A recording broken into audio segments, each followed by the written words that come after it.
Stage mic one. Stage mic one.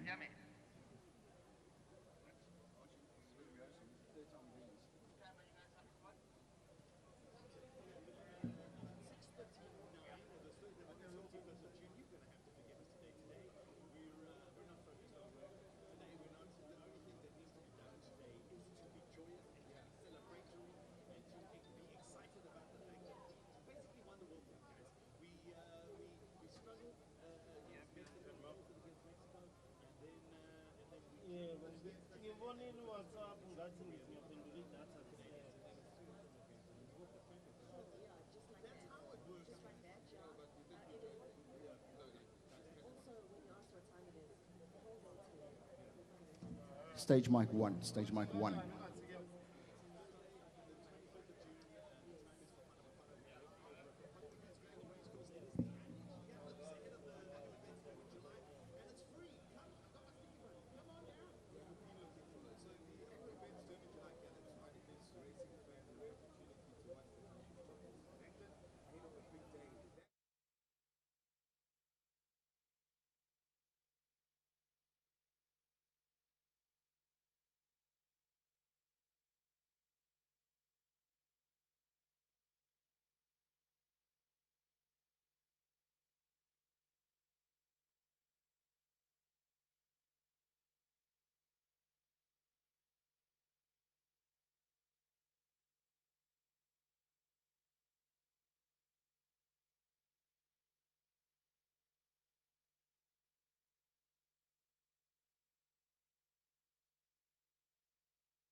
The Hollywoodbets Durban July Gallops 2026 is powered by Hollywoodbets and Race Coast.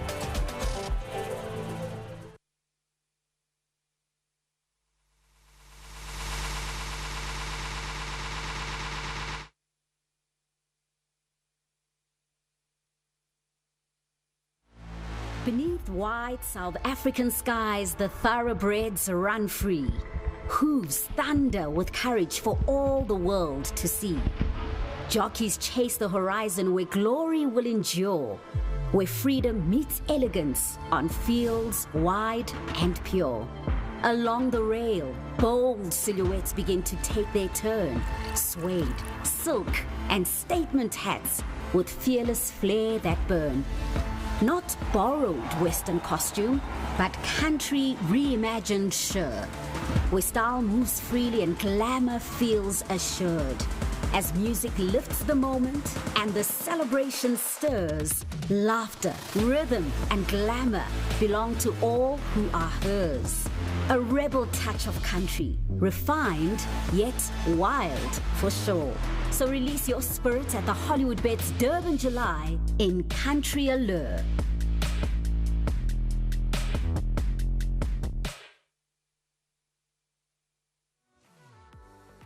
Good morning, world. Welcome from Hollywoodbets Greyville, and with some great news, Bafana have made the knockout stages of the 2026 FIFA World Cup against all odds, knocking over South Korea last night, and for the first time in Bafana history, making their way through to the knockout stages. You find us fit, firing and well, and really excited for the Hollywoodbets Durban July. I'm joined by Brandon Bailey downstairs. Dees and Warren will be making their way and doing the footwork around the parade ring, and with the punters as well, and Craig and Sheldon upstairs.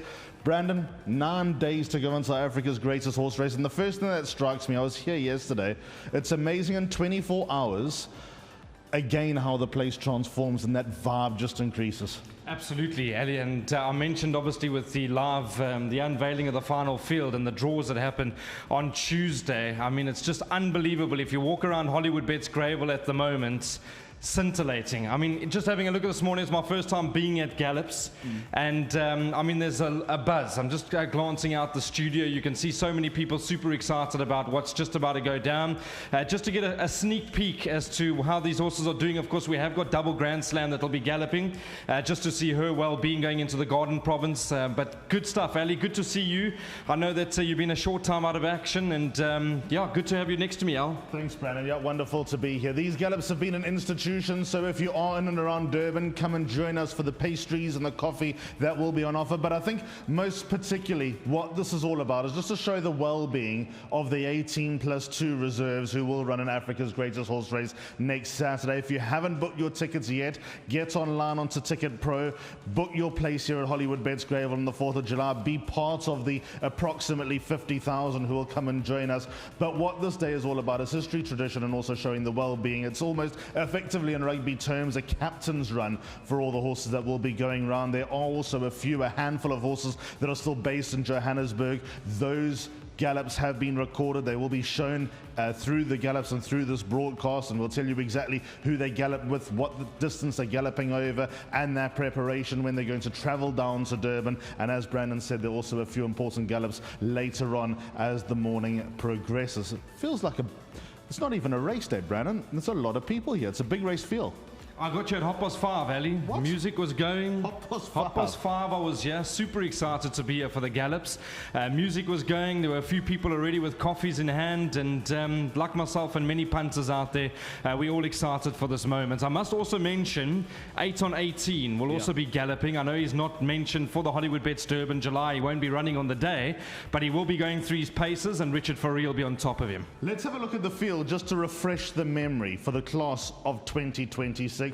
A lot has been said, and we won't dwell too much on that. That's for another day and another discussion altogether. This is what we've got running in the 2026 Hollywoodbets Durban July, and again, the fever, the buzz, and the expectation would be no different. That's exactly what you expect. Draw 1, Isivivane, winner of the World Sports Betting 1900. Sean Field takes a ride for Peter Muscat. He will be galloping here this morning. Regulation number 2 on the card, sneaking in through the back door. Zach Lloyd on board for Justin Snaith. Brandon, he's a talking horse, isn't he? Absolutely. Listen, We don't want to spend too much time with the debates. I know that there's a few unhappy people with what happened with the Schwasanada incident.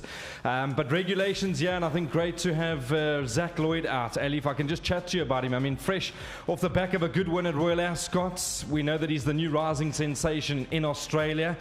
He's mixed it up with some of the best at the Metropolitan tracks, and we're really excited to have him here. I know that there will be a few panels throughout the week where Jeff will be joining him alongside. So all systems go. But yes, Ali, regulation will be carrying 52. Yep, looking forward to meeting him. Number 3 on the card is the ultimate king, Tony Peter trains. Cabello Matsanyani will be on board. The favourite, as it stands, will be galloping, or has already galloped in Joburg, and we'll show you that gallop later on this morning. Star Major under Michael Michelle. Be appropriate if she became the first female jockey to win this great race. And doing the travelling, getting her miles in. I know that they're still dying to spend a little bit more time in the Western Cape, but this would be history in the making if she were to win on Star Major. Just looking at some of the socials, the reels that have gone out, Mikhail very happy with the way he's been going through his paces. He's in a great space, and she's of the opinion that he's taken another step forward from the Daily News 2000. Yeah, there's a brilliant insert on the Gallop TV and Racecoast socials of Michael Michelle with a GoPro galloping Star Major at Fontaine. Really well worth watching. Legal counsel will be the first galloper this morning. 62 kilos on his back. Tristan Godden takes a ride for Justin Snaith, so we'll watch him at exactly 7 o'clock. Hazy Daisy, winner of the first 2 legs of the Volkerbos Drift Triple Tiara. She's also galloped in Joburg. We'll show you that later on. Apprentice Trent Mayhew on board. Wishlist. Imagine Andrew Fortune of Wishlist won the Hollywoodbets Durban July. Well, I did see he posted about a week and a half, 2 weeks ago on his social media pages. Come on, baby. I just need you to get through one more, and that's obviously being the Hollywoodbets Durban July. Ali, I mean, she's done everything right. I know that she's got herself into 2 big fights-out finishes. I mean, last time Manog and her got into a good scrap that last 50 metres. But her prep's been faultless. I did do a little bit of a clip with Andrew after the live draws, and he was elated. Was Andrew Fortune ever going to listen and go up on stage? He's going to do something his way. But yeah, it'll be fantastic. Wishlist will see her this morning. Number 8, Gladatoran, one of the great KZN hopes with Muzi Yanni on board. Stuart Ferry trains. 9 Viva's Liberte. Kaya Stables go back-to-back. Candice Bass was the first female trainer to win this race. Craig Zaki won it last year. 10 Native Ruler, winner of the Lucky Fish Winter Stakes with Keegan DeMello on board for Justin Snaith. 11 is Note to Self, right up there on the bookmakers' boards. Richard Ferry on board for Justin Snaith as well. Winner 5 trained by Snaith. Number 12 is Zites. This is my horse for the race, actually. I think Zites is a live chance. All he's got to do is stay, in my opinion. Serena Moodley rides for Andre Nel. He comes one at this time of the year, doesn't he, Al? Absolutely. He won on this day last year. He got a lot of punters out of it. He was the big player of the day. Including D's. 13, Moa Blend, the winner of the Betway Summer Cup. She's had a brilliant prep. She's overpriced for me. 14, I Salute You under African-born but Australian-based Mark Duplessis for Peter Muscat. We'll see I Salute You gallop a little bit later on. 15, Olivia's Way for Roy Magna. JP van der Maver on board. Gerald Sadler is the owner. Imagine Gerald Sadler and Andrew Fortune. That would be box office if they were to be interviewed after the race. Andy, I just want to go back to Mark Duplessis quickly. I think looking for his 20th Group 1 winner if he were to win the Hollywoodbets Durban July. And Peter Muscat, I know it was a gentleman's agreement. He promised him, whenever I do get the right horse for you to come out for the Hollywoodbets Durban July, you'll ride it. So well on Pete. 16 is Manog, the first runner sent out by Candice and Tammy Dawson. They've been waiting for this moment. Manog also way overpriced. She gallops in Joburg. Gavin Lorena won it in 2021 with Comet Dedung. 17, King Pearls, last season's champion stayer of South Africa with Chad Schofield. And 18, Aladdin's Lamp, after winning the Jubilee, the Tab Jubilee at Turfentine a few weeks ago, gets in for Mike and Matthew de Kock. 5-time winner of this race is Mike de Kock, and Calvin Habib takes her out. 2 reserves, Schwasanada and Curious Girl. Legal counsel about to leave the parade room, but before we see him, let's say hello to Dees and Warren. Thanks very much, Alistair and Brandon. Yep, indeed, it's that time of the year again, Dees, and well, anybody that tells you that it's winter in KwaZulu-Natal, you have to think twice, because you can't get better conditions than this. Not a cloud in the sky. What a beautiful morning. And this is something that has become tradition. We know that it is something that has gone on since inception. It's a part of the whole process. If you're getting racing fans, we look forward to being in your company, trying to bring you as much action and information as possible. And that is it. This is what the race is all about, Warren, and this is where it begins. Yeah, absolutely, Dees. And, you mentioned you chatted to a lot of people that have been here for 30 years. They haven't missed all these gallops. Well, quite the opposite, having a chat to a couple of people this morning that have never been to the gallops. This is the first time that they come to the gallops. They can't believe the vibe. I mean, we haven't had the first gallop yet, and there's already been, for the last half an hour, an electric vibe here at Hollywoodbets Greyville. They can't believe that, and they can't believe the quality of the facility, all the upgrades. I mean, they're just blown away. I'm glad you touched on the facility because, I just had to think about it, having watched Bafana win this morning. There are some grand stadiums around the world, home of world-renowned teams, whether it's football, whether it's American football, whether it's baseball. We know all the names, NBA stadiums. They are famous race courses. But what Hollywoodbets and Racecourse have done here, they're making this into an elite venue. I mentioned it a few months ago when we saw the transformation take place, that I have no doubt when it comes to horse racing in South Africa and Africa, this is now the capital of South African horse racing.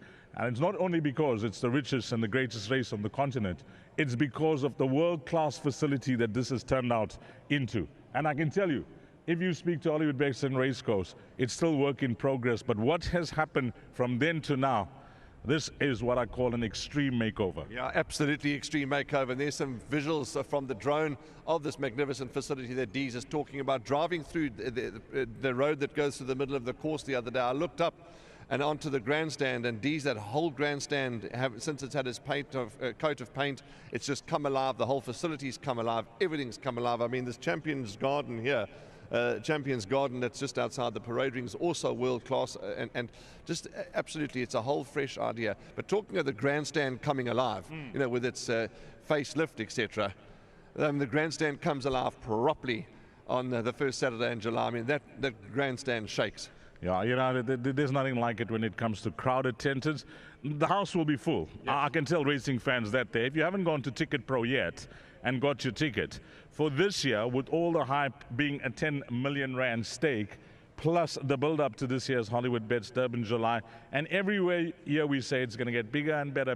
But with Hollywood's name behind it, you expect nothing like. They got the Midas touch when it comes to eventing and promoting and marketing. Yeah. There's nothing like it. So to all the racing fans out there that are listening into this broadcast, wherever you're listening into it, and if you're thinking about getting to the Hollywoodbets Durban July, I urge you, look sharp. Don't be caught napping. You need to get to Ticket Pro and get your ticket. Yeah, absolutely indeed, Dees. You're quite right. It gets bigger and better every year. Hollywoodbets, they just take it to the next level time and time again, and they never rest on their laurels. They absolutely just get it bigger and better. We've got to go back to Ali, but just before we do, quickly, Dees has got Sean Veal with his very fancy glasses. Shawnee, just these glasses, we've seen it on the video cam all over socials with Hollywoodbets. Just tell us a bit about your goggles. Yeah, they're just doing a little bit of recording for July gallops and stuff, and we'll take it from there, Is it something that you got used to now because it's something different?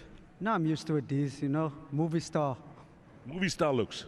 What about, watching you and now knowing all your moves in a race? Is there any giveaways like your riding style to the other jocks because now you being videoed? No, there's nothing's changed, Dees. Everything's still the same. But obviously I get to watch and see where I make mistakes. Sure. It's a good thing. Today, your gallop, what you're looking forward to as we see legal counsel there now? Anything from your side that you want to see from your racehorse? Oh, no, my horse must just behave himself and enjoy his gallop. The big day is 2 weeks from now, so we're looking forward to it. Yeah, Isivivane is your mount for those that are listening in, and it is for Hollywood Racing that you got you're retained by. It's a big moment for Hollywoodbets, isn't it, to have a runner in their prestigious race? Yeah, and we drawn one. That's the most important thing. And your good friend Stuart Ferry, you wish him well with Gladatoran. I always wish my big horse well, He always, I think this could be his season to prove us all wrong, but it's fine. We'll be back on him on the 1800. Thanks for your time, Sean. Okay, that's it. So we'll be bringing you some interviews during the course of the day, both Warren, Linferna, and myself. But for now, let's hand over to Brandon and Alistair, who are going to take us to the first few gallops. It's about to go 7 o'clock. This is the second gallop upper this morning. It'll be Gladatoran. Stuart Ferry's charged with Muzieni on board. Muzi's got the breeches on. He's not going with the track work style. But the first gallop that we'll see this morning will be Legal Counsel, the top weight for the Hollywoodbets Durban July. Ironically, we got the top and bottom weight, Brandon. So here is Legal Counsel. He's done sweet little wrong in 2026. Let's get up to Craig Peters for the gallop. And the first horse that's taking off is Legal Counsel. Legal Counsel is number 5. That's the Legislate. Of course, Legislate himself. He won the Hollywoodbets Durban July. This is for Justin Snake and Callan Murray. He is pricked nice and relaxed as he goes through his motions. Steps up to the 2200 in the Grade 1, 10 million rand Hollywoodbets Durban July. There's a little side view as it goes to the 1200 meter. This is a 5-time winner from 16 outings, and with Hollywood you can currently get 20-1 about Legal Counsel. And this one is owned by Cameron Braun, Mr. Braun, the Stonebridges. Nice and relaxed, the stick in the left hand. Callan Murray sitting nice and quietly on Legal Counsel. He is the big race rider, of course, as they move towards the 800-meter marker. They'll come around the dolls into the home stretch where they'll have about 500 meters to go. We will be giving you 800 meter to finish and 400 meter to finish. And we're looking at Legal Counsel, looking very nice indeed as it comes around. Last time out was beaten narrowly in Hollywoodbets Gold Challenge by questioning over 1600 meters. Here's the 400 meter. Callan is still sitting motionless. He's very content. Getting to the 300, he hasn't asked for much on Legal Counsel. Here's Legal Counsel now coming down to the last 200 meters. And still nice and relaxed with 150 meters to go. 20-1 shot, the 4-year-old son of Legislate, and gets down to the line. And this one is bred by Blue Sky Thoroughbreds, and that is number 5, Legal Counsel. Has come through the preparation. I'm sure Justin will be pleased, the owners and Cullen. There as it goes, the last 100 meters or so. Look at that on a loose rein, stick in the left hand with 50 meters to go. Of course, Callan sitting high in the irons. And here's Legal Counsel, our first galloper of the morning for the Hollywoodbets Durban July. And there's the head-on view, just coming towards the post, and that is Legal Counsel, which starts off our gallops here at Hollywoodbets Greyville. And there's a nice shot of the drone from the right-hand side. And look at that, sitting nice and comfortably and stretching out very nicely without being asked much is number 5, Legal Counsel, as I say, on offer 20-1. We've got the times, the 800 to the finish, 54.35. 54.35, and the last 400 meters, 25.88. 25.88. Let's go down and join the team.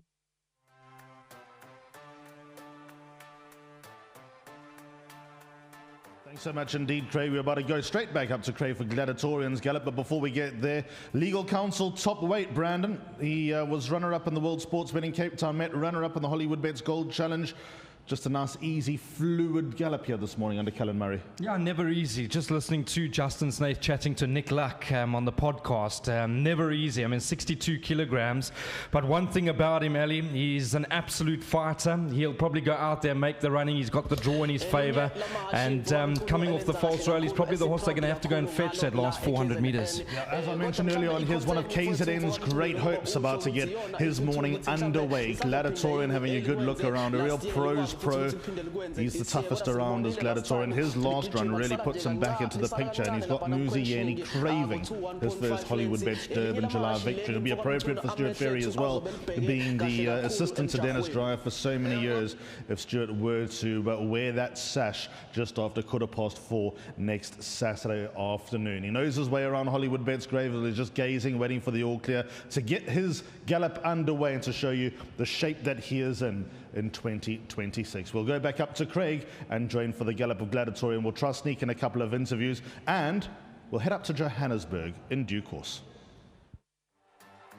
elinye lamahashi lelifethu mfowethu njengoba usho nje mfowethu masilibuka kahle hle ihashe lithanda kakhulu itrack yakhona la eKZN Hollywoodbets Greyville elinye lamahashi leli esolibheka kahle kakhulu mbukele ekhaya mawukuthi nje umuntu ovamile ukuthi uwalandele kakhulu lamahashi anjengoGladatoran akulona ihashe ongashiya ngaphandle mfowethu. Of course these were the colours that were carried to victory last year by the Real Prince and of course Power King, winning combination last year Craig Zaki, and Gladatoran is just standing stock still at the 1400 meter marker, the 1600. They're all galloping on the turf today. There's Gladatoran. Take note, it races in new colours this time round. It is for Mr. Hart, De Keating, Jean Hardy, Michelle Marak, Nedstad and Fendel Civils, Stuart Ferry of course, and Muzi Eddie. This is a giant of a horse. He's a 6-year-old son of Vercingetorix, and he carries 61. And he's looking and very interested in the surroundings. Just got a flick down the neck from Muzi. Muzi is his big race rider, of course. And Gladatoran also with Hollywoodbets, you can get 20 to 1. 20 to 1. It's a big, strong, long length action. Gladatoran is 111 out of 33. He was running on nicely over the 1600 last time in the Hollywoodbets Gold Challenge. There is the hind view, now the side view, and look at that action. An elastic-like stride for Gladatoran as they move towards the 1100 meter region. Gladatoran is by Vercingetorix, of course. Oriental Charm was by Vercingetorix. Look at the sires in this year's Hollywoodbets Durban July. There's many Vercingetorix taking part in this year's Hollywoodbets Durban July. And here comes Gladatoran. From a side view, also on a nice stretch, not being asked to do much as it moves towards the 700 meter region. And then we'll come around those dolls into the home stretch. Muzi still sitting nice and still on Gladatoran. This one bred by Erasmus Thoroughbred. Looking for its 12th victory is Gladatoran. Turns into the home stretch at the 400, just loping along. Hasn't been asked to do much as Gladatoran. Now, Muzi just gives a click or two as they come towards the last 200 meters. Here's Gladatoran, also looking very good. Nice early morning gallop. And comes down to the winning post. Stretching out very nicely is Gladatoran. So that was the workout of Gladatoran, as I say, on offer at 20 to 1 is Gladatoran in the Hollywoodbets Durban July of 10 million rand. Of course, the 130th running of the Hollywoodbets Durban July this year. 10 million rand, Africa's greatest horse racing event and social event. And as we look at this in the slow-mo, look how he puts that neck down and stretches those front legs. And I'm sure Muzi and Stuart Ferry and all the connections will be very pleased as we look at the head-on shot. Look at those legs, those front legs, throwing them out like pistons as Gladatoran. And Gladatoran, of course, number 8, drawn 8 out of the runners in the Hollywoodbets Durban July. And comes down, I'm sure they'll be very pleased with that gallop as well once the interviews go along. So we had 2 gallops, and here's from the drone shot coming towards the winning post, and that is Gladatoran with another head on view. I'll just give you the times quickly. The time for Gladatoran is 800 meters to finish, 50,84. 50,84, and the last 400 meters, 24.07. 24.07, the last 400 to finish. Let's go down, join the team.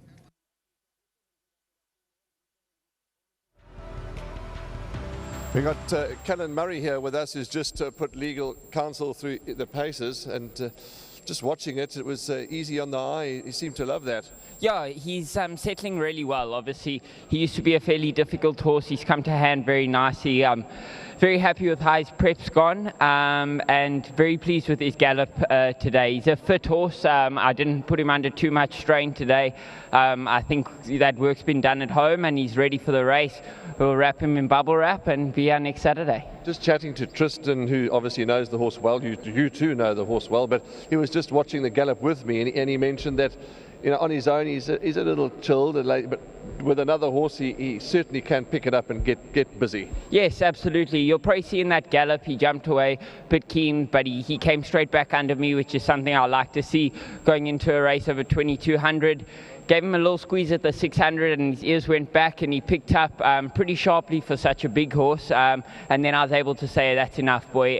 So, yeah, I'm very pleased with that and very excited. Callan, I know you've got to get to Gauteng. You've got a lot of rides up on the high veld today. All the best and all your best in search for the gold prize, the 10 million. Yes, thank you, Mr. Limperna. All the best. That's Callan Murray with legal counsel, and he's got to head back to Gauteng. Thanks to Callan for his time, and he's very thrilled, as you can see by that broad smile on his face with legal counsel. Alistair, Brandon, straight back to you, boys.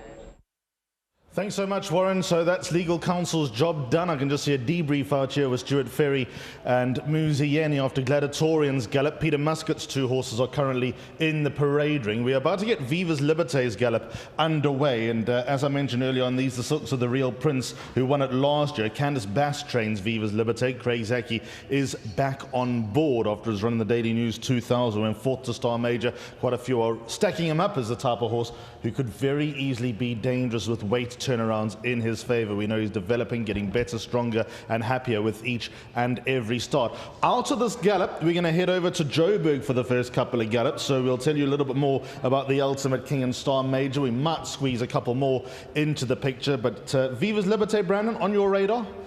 He's got to be, Ali. If you go back on his last run, he's definitely got to be some sort of a runner. He looks well, he's well presented. We're going to go up to Craig Peters. This is Viva's Liberte that's just taken off with Craig Zaki. And as we look at Viva's Liberte, of course, these were the colours, as you heard from the Real Prince and Power King, in which Stuart Randolph rode. Last year's winner, Craig Zaki. Viva's Liberte is Candice Bass. And this is bred by Lammerskral stud, the Kaya Stables. And he looks nice and alert, enjoying his workout as Viva's Liberte. He's won 2 from 8, starts from that gate 9, of course. And he's on offer at 14.29 to 1 with Hollywood. Hollywood bets 14.29 Viva's Liberte and steps up to the 2,200 meters on the big day. So we're looking at Viva's Liberte, nice stride as it comes around that turn with about 500 meters to go. Craig Zaki gets it to the 400-meter marker. He hasn't asked it to do much, but it's striding out very nicely. And, of course, Candice Bass, the first lady to ever saddle a July winner in Marinaresco.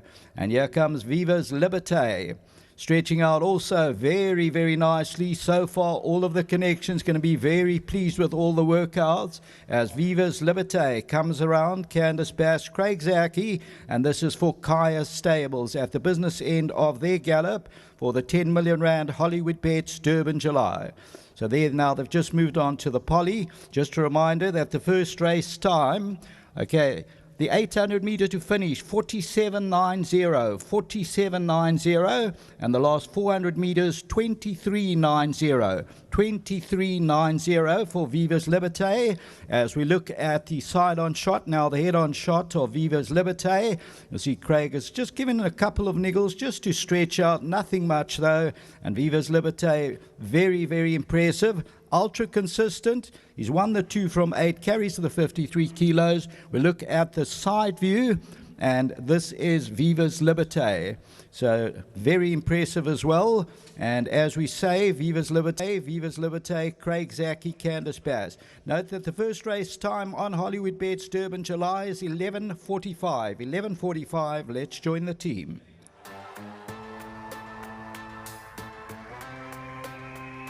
Liberte was asked to lift a little this morning by Craig Zaki. He did his work. He did, Ali. He was stretching beautifully. We're just chatting off air. I think he's going to be a better 4-year-old. You've agreed with me. I think we'll see a lot of Viva's Liberte as we head up into the Cape Summer season at the end of the year. But that was very impressive. Craig made him work.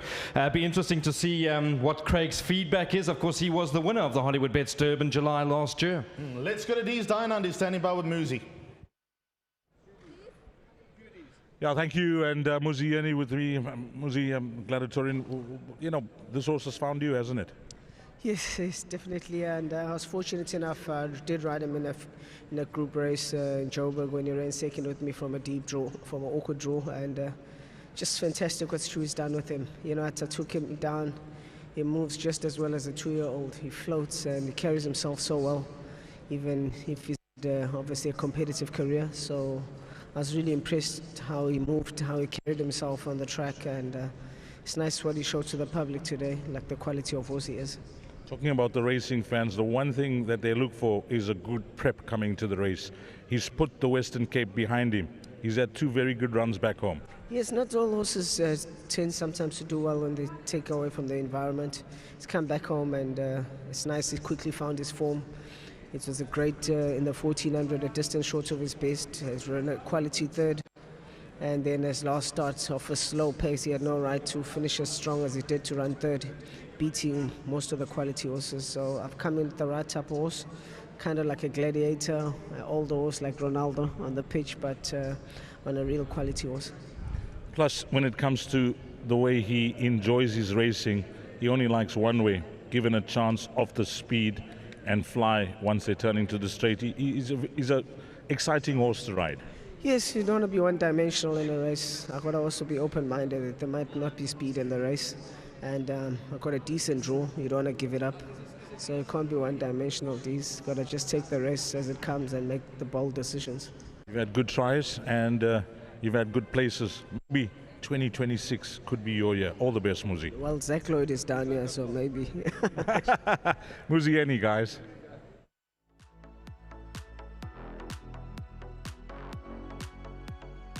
All right, we're looking at a Joburg Gallop of the Ultimate King that is now being put through its paces for Tony Peter, Kabela Matsinyani, and that is stretching very nicely. And of course, the Ultimate King on offer at 40-1, 40-1 for the Hollywoodbets Durban July as they come to the business end of their gallop. And this is the Ultimate King. The Ultimate King, of course, will start off from position number 3, 56.5, Kabela Matsinyani, Tony Peter. It's 1-5 from 17, now being asked to stretch a little bit as they come into the closing stages. And this is a Version Jederick for Sanet Filioun, bred by El Adiat, and is 1-5 from 17. The Ultimate King, of course, as I say, on offer 40-1 with Hollywoodbets. Starts off from a good position, goes the 2200 meters on the big day. That is I Salute You now we're looking at. Please note it's Richard Ferry in the irons, of course.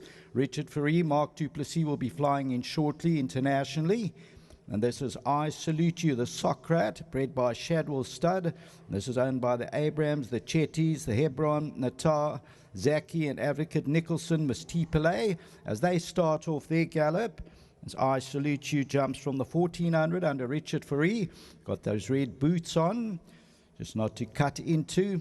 He's tucked in nicely. He's throwing out his legs nicely as I Salute You. And that's an offer at 40-1 for the big day at Hollywoodbets. For the 10 million rand Hollywoodbets Durban July. Richard Rees sitting nice and still. Nice distinct colours there of I Salute You. That red and black diagonal stripes. The red sleeves will have a check cap on the day. I Salute You is equipped with blinkers, carries the 54.5 and starts off from 14, gate 14 on the day. There's the side-on view. Throwing out his legs very nicely is I Salute You. So at this stage of the game, all of the trainers and connections are going to be very pleased with all the gallops that have taken place so far. Of course, for the big day, Hollywoodbets Durban July Grade 1, 2200 meters, a first purse of 5,750,000 rand in the 10 million rand stake. At the 400 is I Salute You. Richard standing high in the irons. He's won 6 out of 18, looking for his 7th victory. Here he comes to the last 200 meters. Not being asked to do much is I Salute You, the Socrat. Here it comes down now to the last 50 meters or so. Look at that action as well. Very pleased with the gallop. I Salute You. Goes past the winning line and eases off very nicely as I Salute You. That is the 4-year-old son. The 800 meters to finish. Take note, 51.92. 51.92. The last 400 meters, 24.01. 24.01 for the last 400 meters. And at this time, we'd like to welcome the public here. Also, a special shout out to celebrities here today. We have Hollywoodbets Sharks, rugby players, Hollywoodbets, Dolphin cricketers, men and ladies, East Coast Radio breakfast team, and more. We hope you're enjoying the morning with us here at Hollywoodbets Greyville. Here's the head-on shot of I Salute You. Nice and relaxed. I'm sure Richard will be very, very pleased with the gallop as well. And also the trainer is Peter Muscat. He knows how to train the winners, does Peter. And of course, Mark Duplessis will fly in internationally from the big day. There is the drone shot. Side view, lovely crowd attending here today at Hollywoodbets Greyville for the public gallops. Perfect conditions. There is hardly a wind about.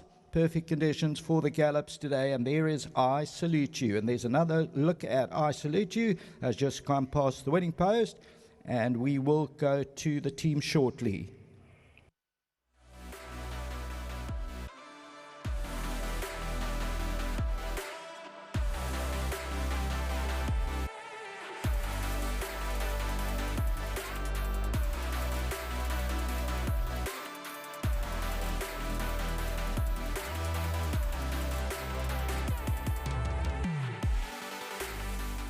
And yeah, ladies and gentlemen, on the camera, we're looking at Star Major, who galloped in Gauteng. And of course, this is the current favorite at 3.57 with Hollywood. Star Major, James Crawford, Mikhail Michel, worked from the 1,000 meters. And of course, we know how impressive this horse is, Star Major. We know his style of running. The 3-year-old son of Kirari comes from off the pace, goes the 2200, has drawn 4 on the day, carries 57, has won 4 from 11. His last 2 finishes over 1,600 and 2,000. He really picked him up in a matter of strides. So we think he's going to be ridden from off the pace. Maybe that's just his style of running as he comes to the end of his gallop. And you're looking at the favourite for the Hollywoodbets Durban July. This one is bred by Main Chance Farms. He's won 4 out of 11. And he's owned by Neville Esdell, Mr. Block, and Prakashni Pillay and Kalinga. And that is at the business end of Star Major. Number 1 on track is Isivivane. Let's go down, join the team.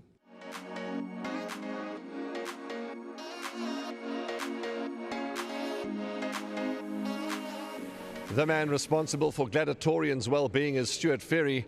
And Stewie, when you watch that gallop of Glad, as he's affectionately known at the stables, what was going through your mind? Yeah, no, happy with him this morning. He sweated up a bit, but I mean, it's not exactly a winter's morning here this morning. So, yeah, no, happy. Muzi was happy. He said he's moving really well. So, they're happy. I'm happy. He had the Araneo device on him. Talk to the public a bit more about what the Araneo device is and what it does. Yeah, thanks to Hollywood, they've given us a couple, and it's just a tool to help you. It obviously measures heart rate, recovery, and also top speed. It gives you a lot of information. So, you know, you'll see a few of us got them on today. New colours? Yeah, new colours. Sad that they're not in the late Mr. Gujarat's colours, but maybe a little swan song again for Michelle. Stu, all the best to you and your team. Gladatoran worked well and looked good. Yeah, no, we're very happy so far. Lovely. There we go. That's Stuart Ferry, very happy with Gladatoran, and why not? And he looked good this morning, did Glad. So Isivivane is out on course and will be launching in just a moment. I have reached out to the Joburg trainers, so just to give you a little bit of feedback from the 2 gallops that we've seen from upcountry. Tony Peter says that the Ultimate King will be travelling into Durban on Friday morning, extremely happy with his prep. That what we've just seen was his last piece of grass work. The companion that he's galloping with, no one can gallop with the companion at home. He didn't tell me who it is, but that was interesting because the Ultimate King well and truly left the companion behind. As for Star Major, after chatting to James Crawford yesterday, Star Major will also travel into Durban on Friday the 3rd. He is very pleased with the preparations, gone flawlessly, and couldn't be happier with how he is heading into his race. He did everything needed from his gallop and extended beautifully on the bridle and enjoyed himself under Mikhail Michel. He was fit and well, so the gallop was just for him to stretch his legs heading into the 4th of July. Next up will be Isivivane, then we'll go back to Joburg and the next couple that are lined up will be Hazy, Daisy and Olivia's way. But before we get there, Hollywood Racing's hope in the Hollywoodbets Durban July, winner of the World Sports Betting 1900, Isivivane.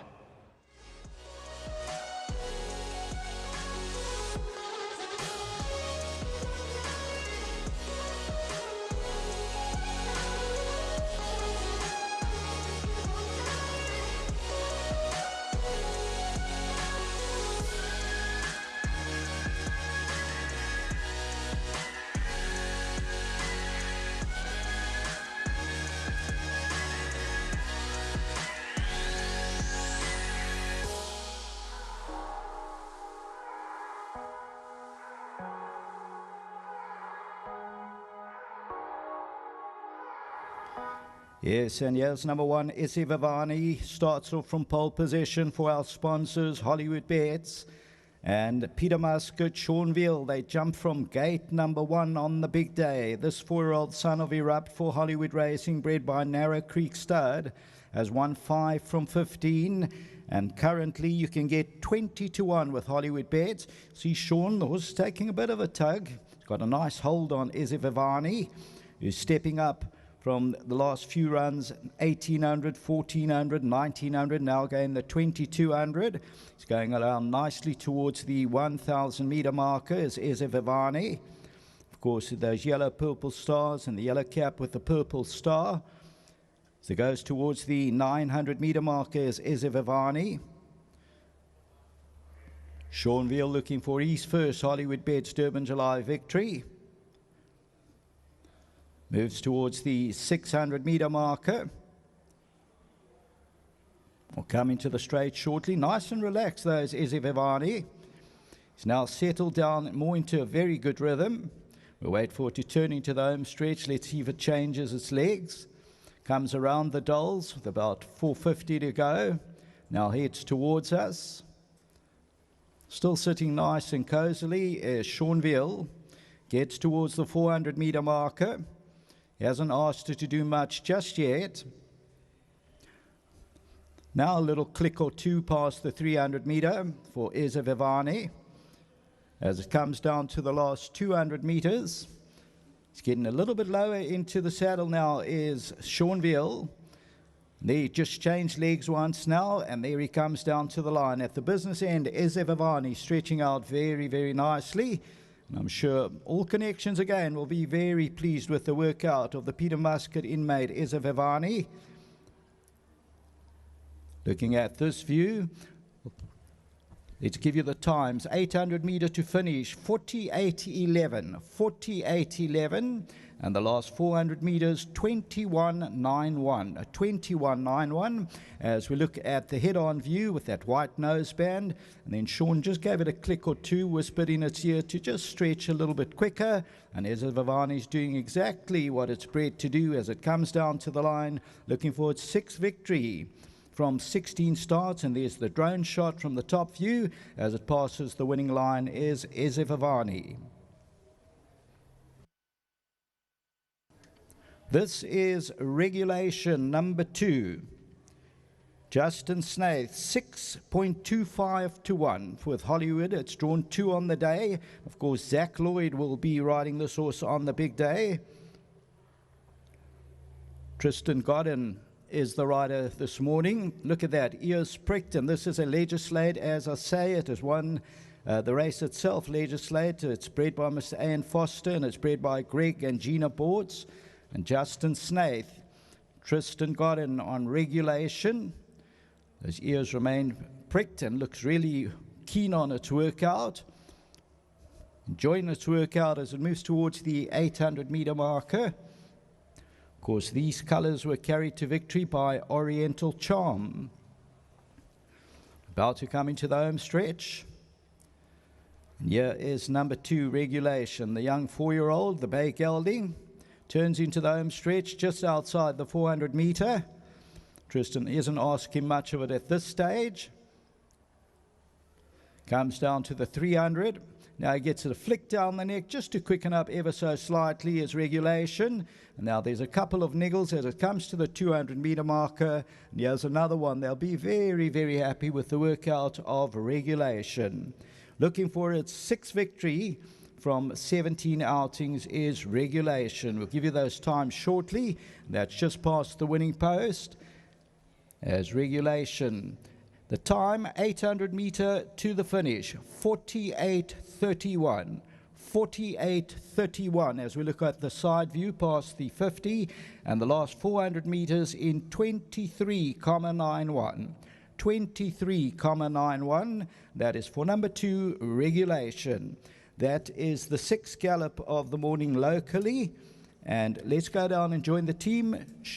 I'll do one more and then Sheldon will take over. And the next gallop is Note to Self. But we'll just wait. Let's join the team.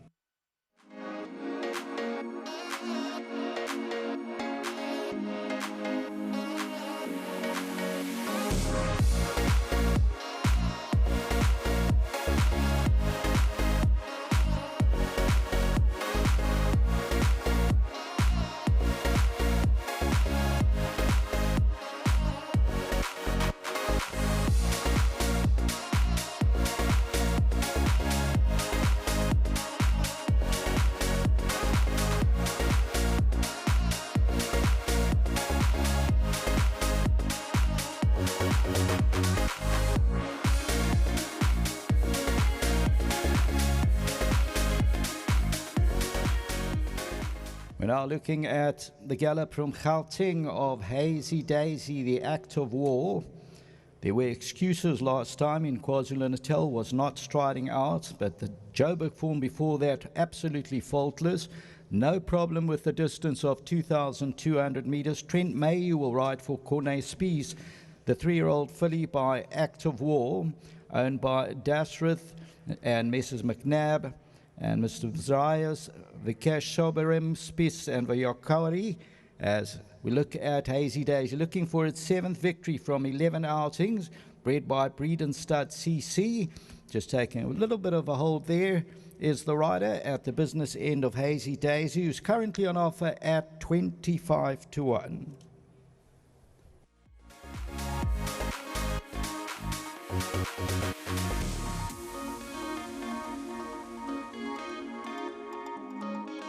Yeah, thanks so much to Corne Spies for his reaction when spoke to him yesterday. Hazy Daisy travels down on Thursday morning to Durban, so that'll be the 2nd of July. Her prep went really well in the last 5 weeks, with her still needing the run of the Daily News, and she will be spot on next Saturday. The gallop went really well. She rode all the way through and used her huge action, striding up beautifully, and the fog did hamper the visibility, because it was a very foggy morning up on the half-vault, but the work shown was just an easy canter. Hazy Daisy will have her last blowout on Monday morning and then just keep her cruising and ticking over into the Hollywoodbets Durban July next Saturday. Wonder if we can perhaps quickly squeeze in Olivia's way while Note to Self makes his way down to the 1400. He's roughly 800 meters away from the launch spot. Note to Self under Richard Faree for Justin Snaith. Beautiful horse this, Brandon.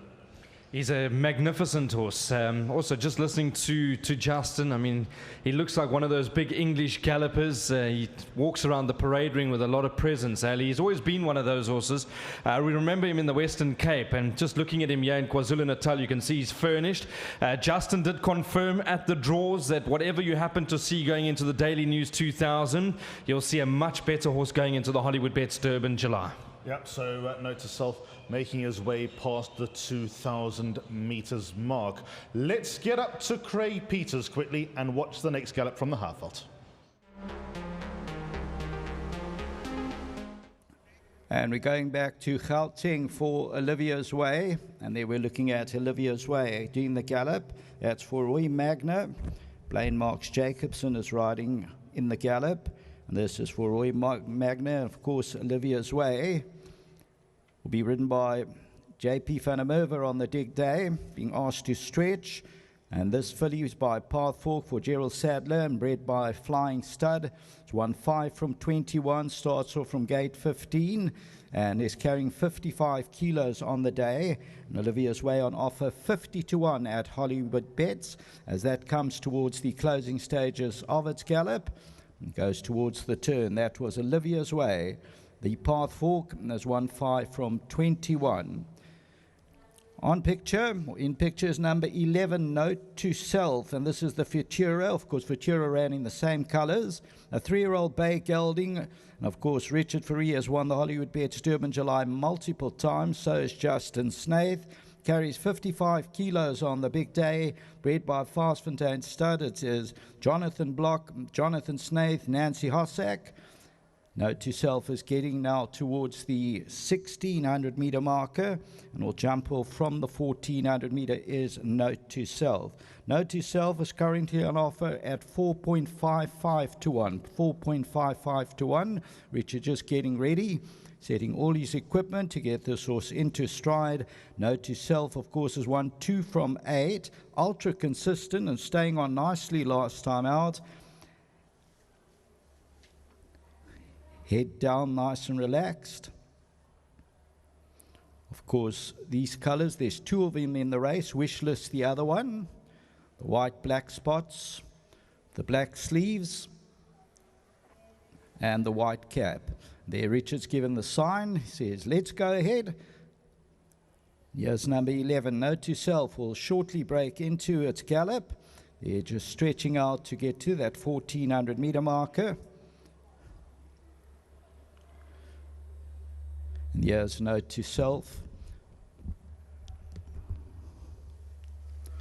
Just nice and calm as it comes down towards the 1300. Very relaxed. Head slightly twisted. Mouth a little bit open as it gets into a nice stride now. So it's nice and relaxed. Here's Note to Self. This gelding on a long rein. Of course, the experience of Richard Fourie. And we'll start off from that gate 11, carries the 55 kilos. Look how long that reins is. It's just nice and relaxed. Sitting quietly in the irons is Richard. It's coming towards the 800 meter. Yes. Go back and forth, and there's the side view. Stretching out very nicely is Note to Self. Fastfontein Stud. He's getting better and better into his action now as he comes around the turn towards the entrance of the straight at Hollywoodbets Greyville. Richard still sitting high up in the irons, comes towards the 400 meter. Hasn't asked to do much yet. Now just gives a click and a little bit of a niggle to the 300 just to get him into a bit of work. But very pleased with the workout will the connections be of Note to Self, the Futura. As it comes down to the last 50 meters, gets eased down and is stretching very, very nicely. So that was number 11, Note to Self. The business end of the gallop for the Hollywoodbets Durban July. We'll give you those times shortly. 800 meter to finish, 52.11. 52.11. The last 400 meters in 23.91. 23.91. As we look at a side view of the gallop with a loose rein, got eased up the last 50 meters, changed legs. And Note to Self very happy with his performance. He enjoyed his gallop. As we look at the head-on, you'll see the loose reins of Richard Fourie. He just gave a click, a niggle at about the 300 just to put in a bit of work, and then he eases it down again as they come down to the last 50. So Note to Self, very nice workout indeed. As I say, everything we've seen work out locally here this morning, very, very impressive. That is for the Hollywoodbets Durban July, and Sheldon will take over shortly. We're going to just look at Manog, and Sheldon will take over shortly after that.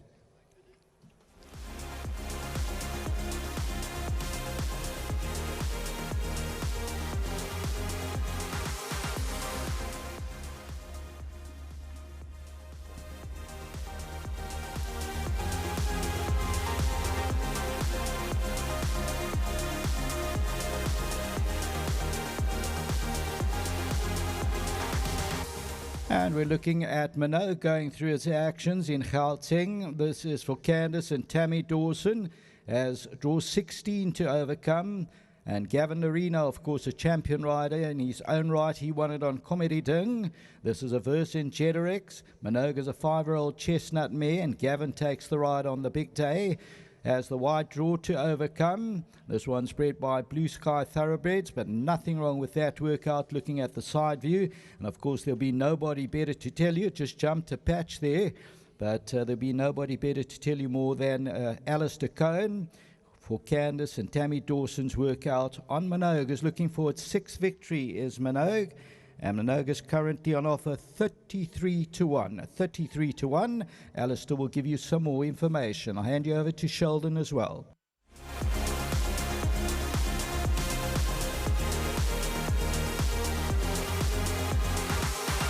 Okay, we've got Terry Fripp with me here and Viva Liberte. And come a little closer. It's cold. Well, not that close. Let's talk about Viva Liberte, Terry. He's doing good. I'm very happy with his work. He's come on a hell of a lot since the Daily News. He's extremely fit, and all systems go. His work and program have been to the T leading up to the race. 9 days to go, so we're thrilled to have a run in the race again, and it's great to represent the yard and get the opportunity to produce the goods. Obviously, it's a very open race at the weights, but on some collateral form line, he has to have an undeniable chance of being in the money. Terry, to you and your patrons, you've got a busy day come Hollywoodbets Durban July. You know, you're busy right throughout the day.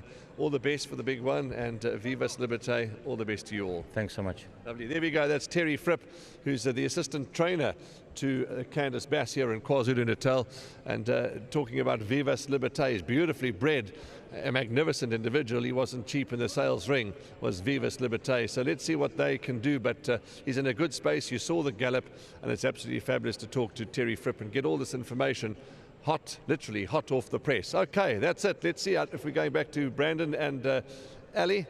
And no, to Sheldon. Sheldon upstairs, and he's going to call us this gallop. Over to you, Sheldon. Thanks very much, Warren, and the entire team. From myself, Sheldon Peters, I'll be taking you through the rest of the gallops. And currently in picture is Native Ruler. Keegan DeMello will be taking him through his paces. Another Vercingetorix.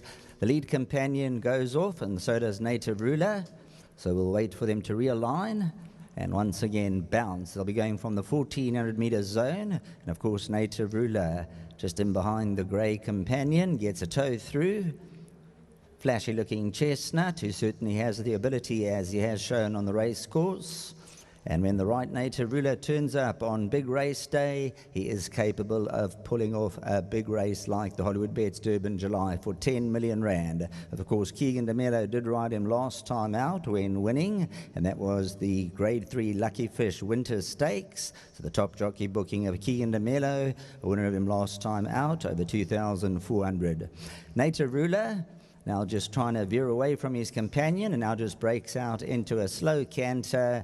And you can see now just having a nice look at the surroundings and in a nice form. And he's moving those legs beautifully this morning at Hollywoodbets Greyville. He's a chestnut son of Vercingetorix, and this is out of the Captain Elmer Pine Princess. And he has a lovely shot of Native Ruler. There you can see Keegan DeMello got his hands just above the neck of Native Ruler on a nice even rein. And he's just doing things his way this morning. Nice, comfortable and relaxed as he moves down towards the 800 and 700 meter marker, and a lovely shot of Native Ruler. The 2,400 meter trip which he won over last time was the Grade 3 Lucky Fish Winter Stakes. On that occasion beat Imalenze Yokadaduma, and he has a nice head-on shot and now a nice side-on shot. Look at that coat, absolutely glistening as the sun comes through there. And this is Native Ruler, Keegan DeMello for the powerful Justin Snaith team, who will be looking to win this race once again, and is about to come come to the 500. Around the dolls goes Native Ruler, and of course, looking at his stakes, 787,401, and he's now going to start to hasten up. Head slightly sideways, tilted towards the grandstand, but at the 300 years, Native Ruler for Greg and Gina Bortz, Mr. Gujadar, and Rakesh Segulam, and he's now starting to stretch out, coming inside the 200. A lovely workout this morning, and just looking at Native Ruler, this individual certainly has a big chance on big race day. He'll carry saddlecloth number 10, and there's nothing wrong with that workout. Once he left the companion, and he's trading at 16.67 to 1 is Native Ruler.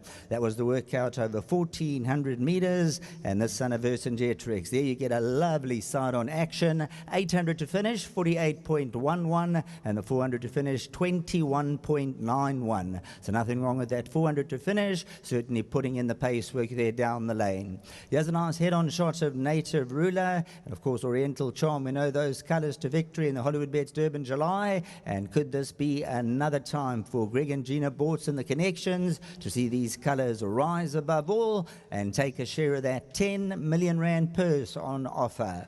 Hollywoodbets Durban July at just over 16 to 1. His current odd Native Ruler, and this has also put his hand up big time last time when beating Imilenze Yokadaduma. Just short of the winning post there. Shasta stretched magnificently as we have a look at the drone shot, and there you can see Keegan DeMello just stock still in the irons and just going with each and every beat. There you can see Native Ruler absolutely gliding through his workout at Hollywoodbets Greyville this morning, and of course those silks have been seen to the fore before in the big race day, and once again, who knows, could it be another history-making performance here from the colours? Now we're going to look at number 18, Aladdin's Lamp, and this is a 16 to 1 shot from the Mike and Matthew de Kock stable, and this worked in Gauteng over 1,000 meters, and Kelvin Abib did duty on Aladdin's Lamp. I believe he's working on the sand, as you can see from the visuals coming through, and he is a son of Master of My Fate from the Mike and Matthew de Kock stable. He'll have to jump from gate number 18. We've seen some top horses over the years win from big barriers, 18 and above, and of course going to be very, very alive come big race day. There you can see from this shot, twitching those ears every now and again back and forth, but certainly going to do some business in the big race day. If he gets lucky from the outside gate, he's a horse who did win the Grade 3 Tab Jubilee Stakes at Turfentine, and there will be a few out there who'll be looking for this as one of the shrewdies. Aladdin's Lamp, let's see what will come out of that lamp on the day.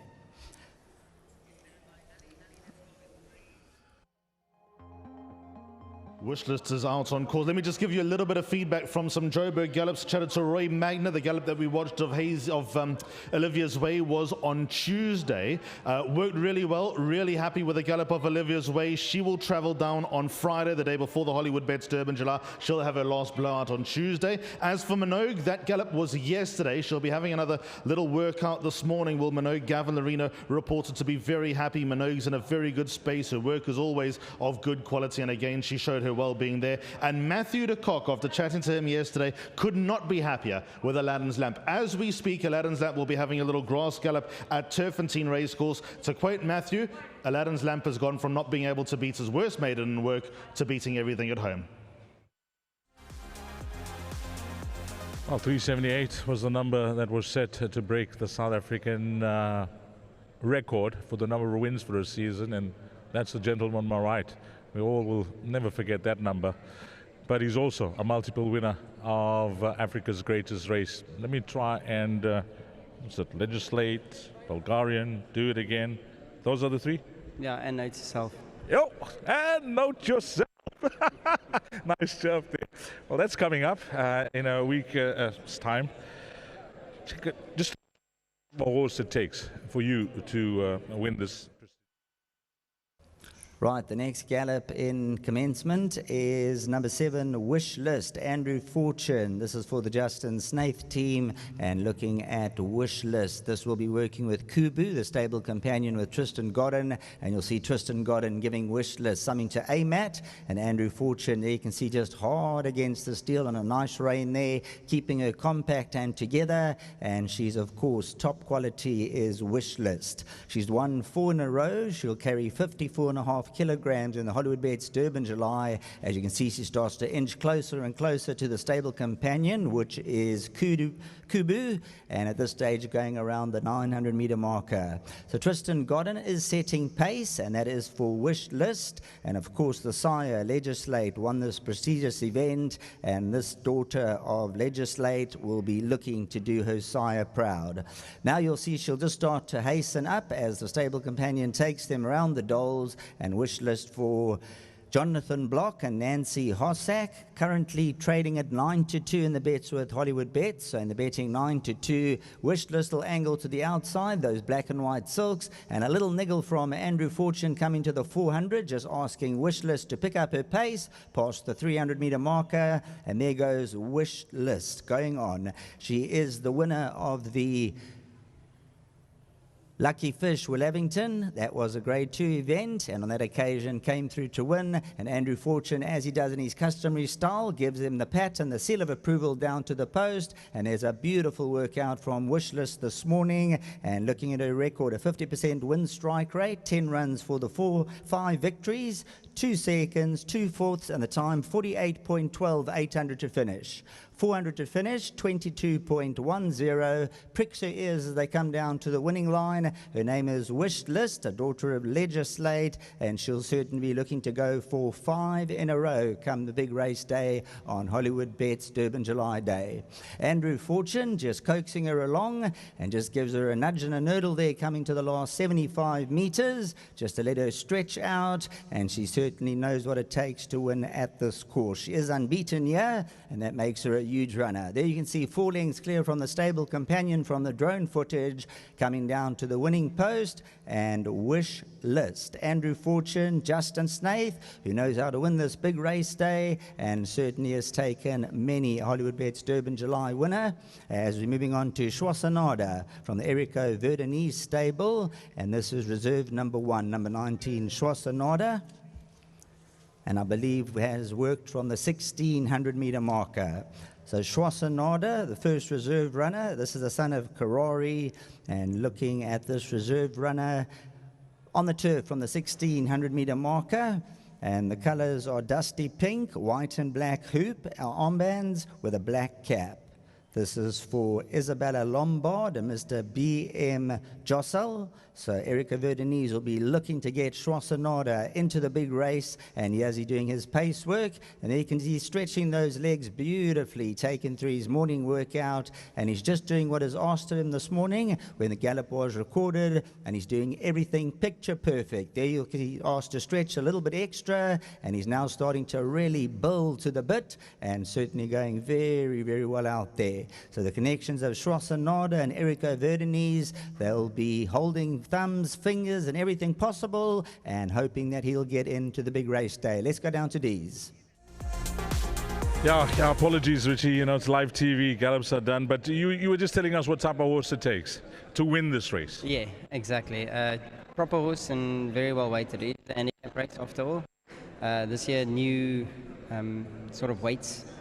If it was last season, he'd carry 53. So I think it's a big runner. The 3-year-olds this year, what's your take on that? Proper, especially obviously James Crawford's horse going into the race, he's done nothing wrong, and the filly as well, Wishlist, done nothing wrong, so it's going to be very interesting. Fair comment that your horse is still a big puppy? I wouldn't say that anymore. He's woken up, he's turning 4, he's in the right space of mind. Gallop was good, we're looking forward to the race. Yeah, you know, I also enjoyed that. I mean, what type of field we're looking for? 1,500? Yeah, that's a normal thing. We all do that. But today wasn't to work him. He's fit enough just to show him and give him a little squeeze up the straight, and he's done everything exactly the way I would like him to do it. So, coming from experience in this race, he's on the right path. Have you had many options, or was this possibly your only option when it comes to? Well, I left this for Andrew Fortune to decide, and I'm very excited about my choice. To all your racing fans out there that are here today and that are watching, if they want to have a punt on your horse, give him a mark out of 10. 10 out of 10. Don't get left. Thank you, Richard Fourie. 10 out of 10 for this year's mount. in the Hollywoodbets Durban July. Big talk from a jock that knows what it takes to win.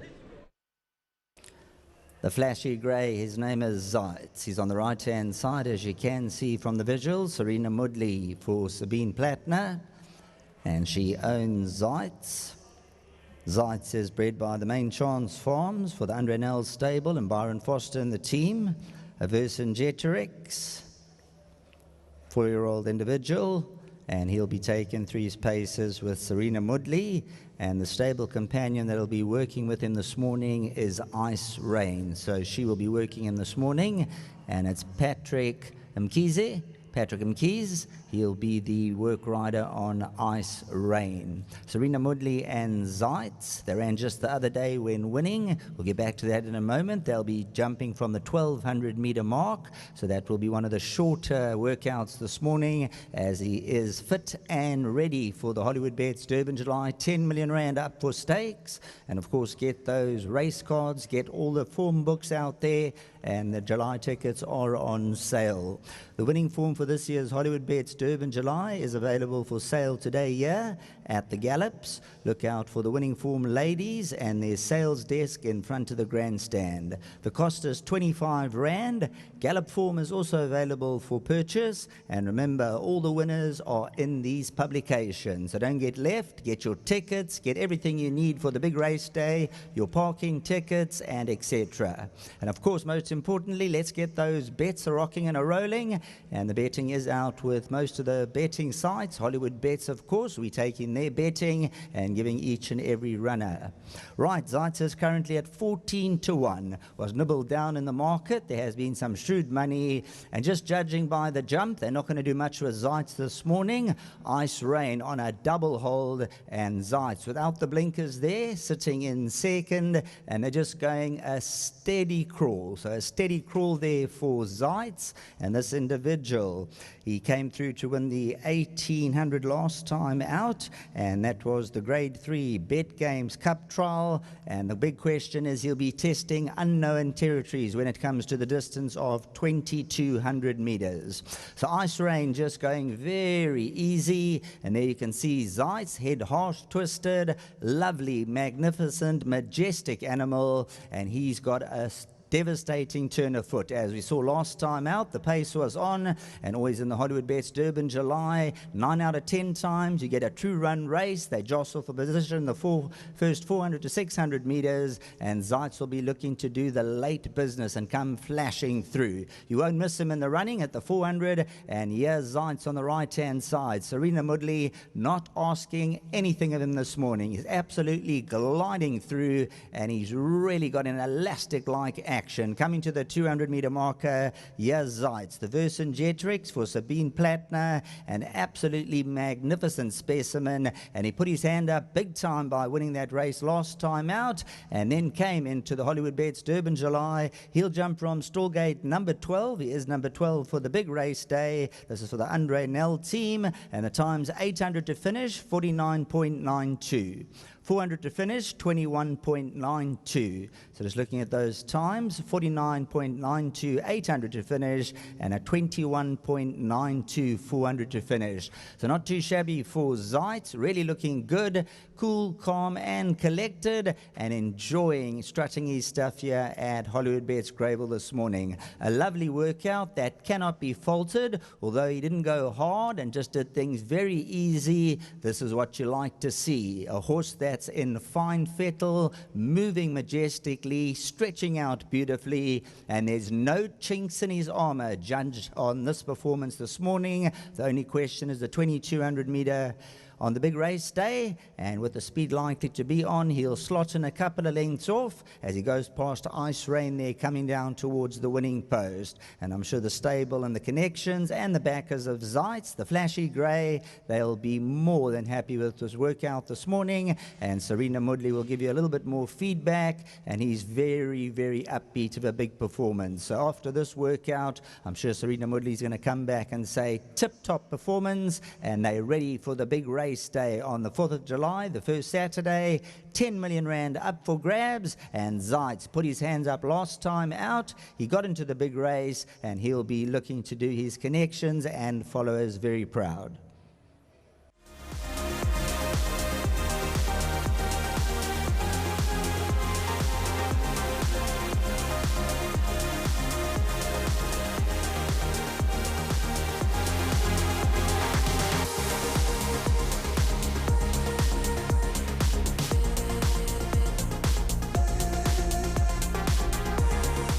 So we've just seen Zites gallop, and just before that was Wishlist. Just a quick word from Andrew Fortune. We're not going to ask him to lay all his cards onto the table. Were you happy with what you felt?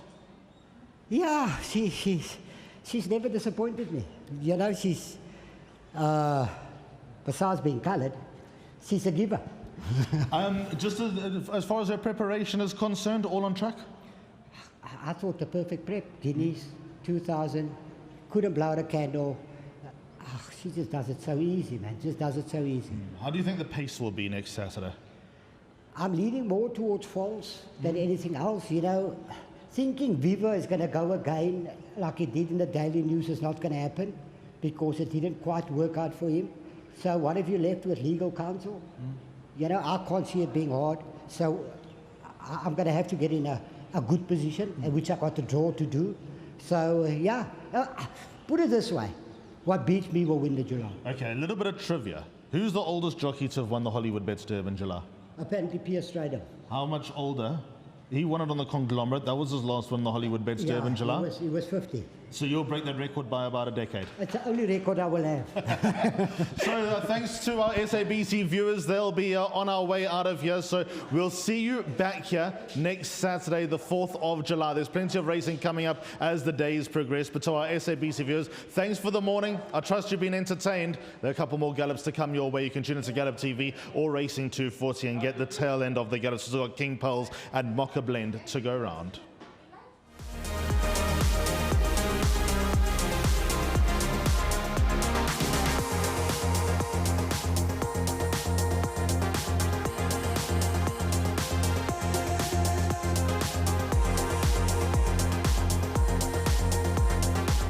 So King Pearls is out on course. His gallop companion this morning is Dubai Dude. Nicholas Patel will be on King Pearls this morning. Obviously, Chad Schofield will make his way to ride at Africa's greatest horse race.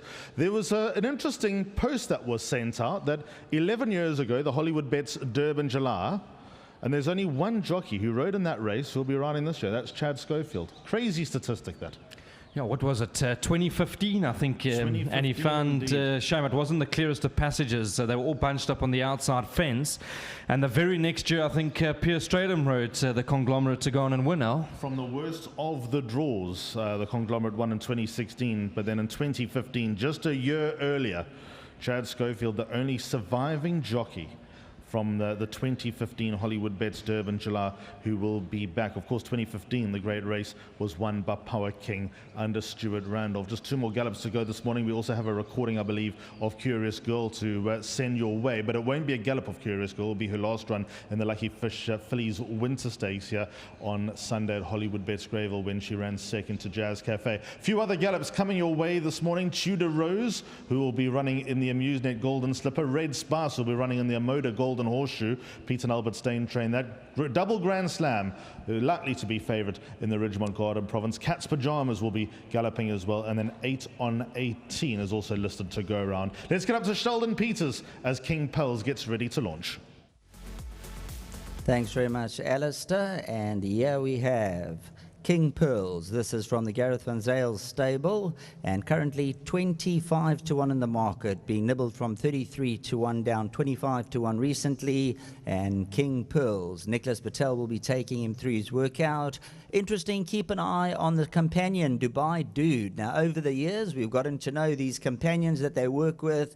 Over the years, you can often pick up a bit of value on the day, and this horse, Dubai Dude, will be running on Hollywoodbets Durban July Day. He will be taking his place in the first race. He has drawn out deep at Storgate number 12. Chad Schofield will be riding Dubai Dude for Gareth Van Zyl on the big race day, the 4th of July, and he was a short-haired winner last time out, and they often give you a good indication on their gallop. Yeah, they're on their way. King Pearls, Gareth Van Zyl, Nicholas Patel jumped from the 1600 with Dubai Dude. You'll see Dubai Dude head into the chest, goes 2 lengths clear, but the horse will be focusing on for the Hollywoodbets Durban July is number 17, King Pearls. And of course, international flavour, Chad Schofield will be joining 1 or 2 other elite riders in the saddle from abroad, and Chad Schofield will ride for Gareth van Zyl. King Pearls is the son of Duke of Marmalade out of the Galileo mare Grail Maiden, and we all know his CV second to none when it comes to the staying distances,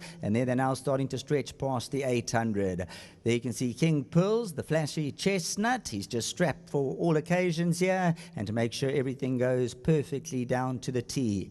Coming around the Doles and moving towards the final 550, Nicholas Patel has King Pearls on a beautiful rein, and of course this is for the Lucky Vest 12cc. Nominee Mr. Ravi Padiachi, who's here this morning, Dave McLean, Gary Player Stud Farm, and Mr. Permanent.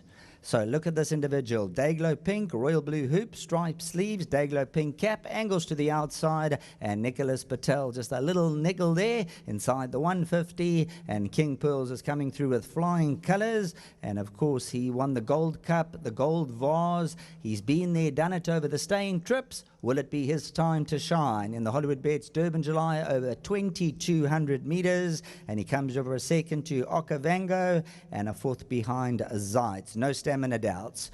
48.30, 800 to finish, and the 400 to finish, 24 seconds. So just repeating, the 800 to finish, 48.30, and the 400 to finish in 24 seconds. He has a nice head-on shot of King Pearls, as is affectionately known, and Ravi Padiachi and the team, they'll be exceptionally excited for the big race day. They'll be dressed to the nines, and they'll be looking to lock and load into the winner's enclosure, if not into the top four, and they'll be over the moon. Now we're going to have a look at Curious Girl. And I believe on the sheet we got not galloping, but we will get confirmation. We do have her last race. So we will be looking at her last race. This is not a gallop. So that's the news that's just come to hand. Curious Girl. And that was when touched off by Jazz Cafe last time out. So that's just come to hand. As we know, she is not galloping this morning. So it's just come to hand that they have got a rerun. So thanks very much to Mikhail. He's just given us the heads up that there will be a rerun of Curious Girl when going down by the narrowest of margins. And that is number 20, reserved 2. And this races for the Hollywood Racing, nominee Mr. Anthony Del Pesh, Owen and Devon Heffer and the team. The Hollywood team will come to life. Yeah, you'll see out in front, I believe that's Woman's World, just casting my mind back, and Curious Girls in about 5th position at the rail, and as they're about to swing for home, the winner is second to last. That's got the white blinkers, Jazz Cafe, but we're focusing on Curious Girl. Corners in 5th position on that occasion was ridden by Gavin Larena, and looked to time it to coming to the 300. You see Gavin Larena got after her early, and he tried to skip because she is the staying type, loves a longer straight, but nevertheless she tries to put it right, and you'll see on the right hand side Jazz Cafe explodes through late to tag her, but Curious Girl, the daughter of Futura out of the Ideal World mare Idaho, this is for the Mike and Matthew de Kock stable, went down to a photo finish there, and the judges went with Jazz Cafe, who got up in the last stride, and that is the last run of number 20, Curious Girl.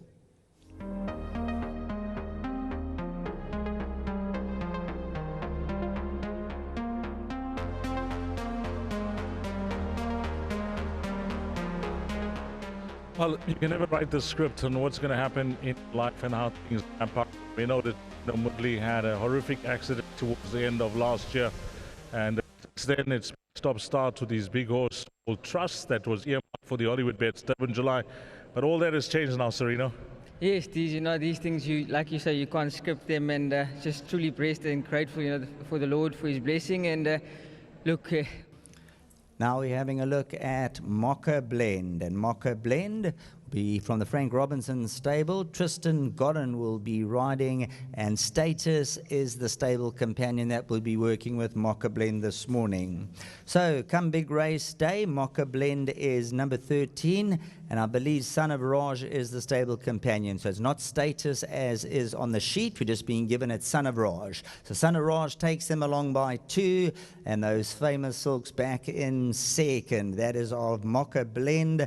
Maritz Fontaine, PT TY Limited. Nominee is Mrs. Jessica Gell, and this is for the Frank Robinson stable. Last year's Grade 1 Betway Summer Cup winner went off at a whopping 100-1, and the big race rider was Tristan Godden, who has stuck with her since, and she angles to the outside, and she's a horse who's had an ideal prep coming into this race. She'll be picture perfect on race day, and she goes right on past the stable companion. Look at her stretch this morning. So if you like Moa Blend, you're going to like her even more after this workout this morning. She's really throwing those legs out like pistons. She's moving majestically to the post, and there Tristan Godden now takes a hold, says you've done what you had to do this morning, and that was eye-catching from Moa Blend. She is drawn out at 13, and looking at her price, 20-1. 800 to finish, 50.20, and the 400 to finish in 23.91. So 50.20, 800 to finish, and the 400 to finish, 23.91. Moa Blend on the right-hand side, those yellow and black silks, comes gliding past Son of Raj and then puts that to bed, and then we focus in on Moa Blend. Just look at that action. Look at those legs. She's putting her hooves in the right places. She's done everything asked of her, and she could be equal to the task. And what a day it'll be for Frank Robinson after winning the Grade 1 Betway Summer Cup. Imagine he chalks up the Hollywoodbets Durban July, making history, 10 million rand on offer, and if Moa Blend has to come through, she'll pick up her next victory, and certainly a horse that you have to structure in. So just once again like to welcome and thank all of our fashionistas, including our 10 finalists for the Young Designer Awards, as well as 9 rising stars from the Durban Fashion Fair.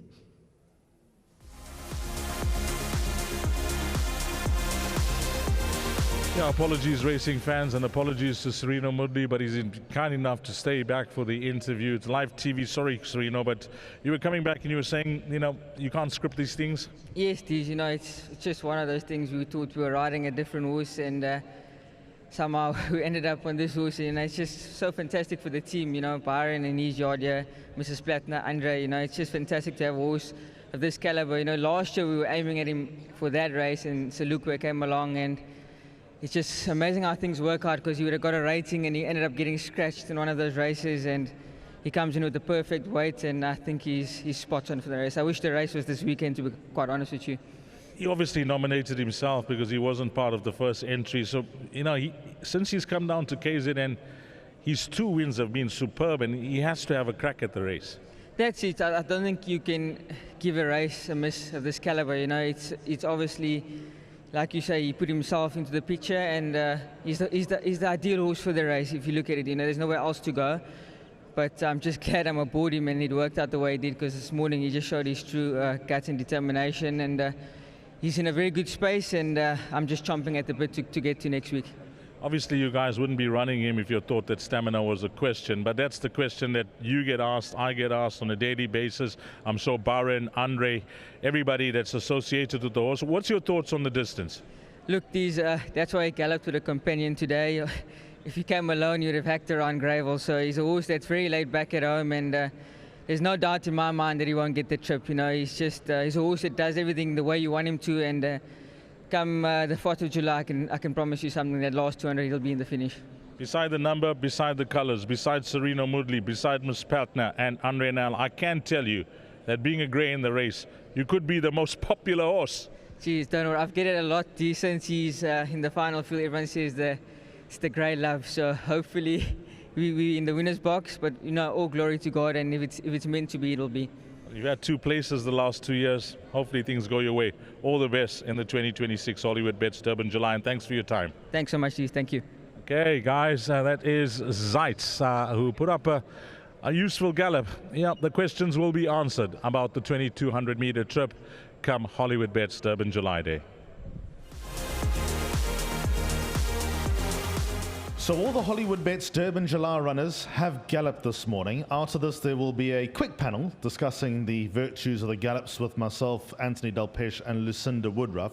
On course now, we have a participant in some of the baby races on Saturday, the Amusenet Golden Slipper, where the horse and Mary Slacks Wilgerbos drift colours is Tudor Rose. and that from the Glenn Cotson stable. Tudor Rose will be number 2 on the card with Gavin Lorena on board on Saturday.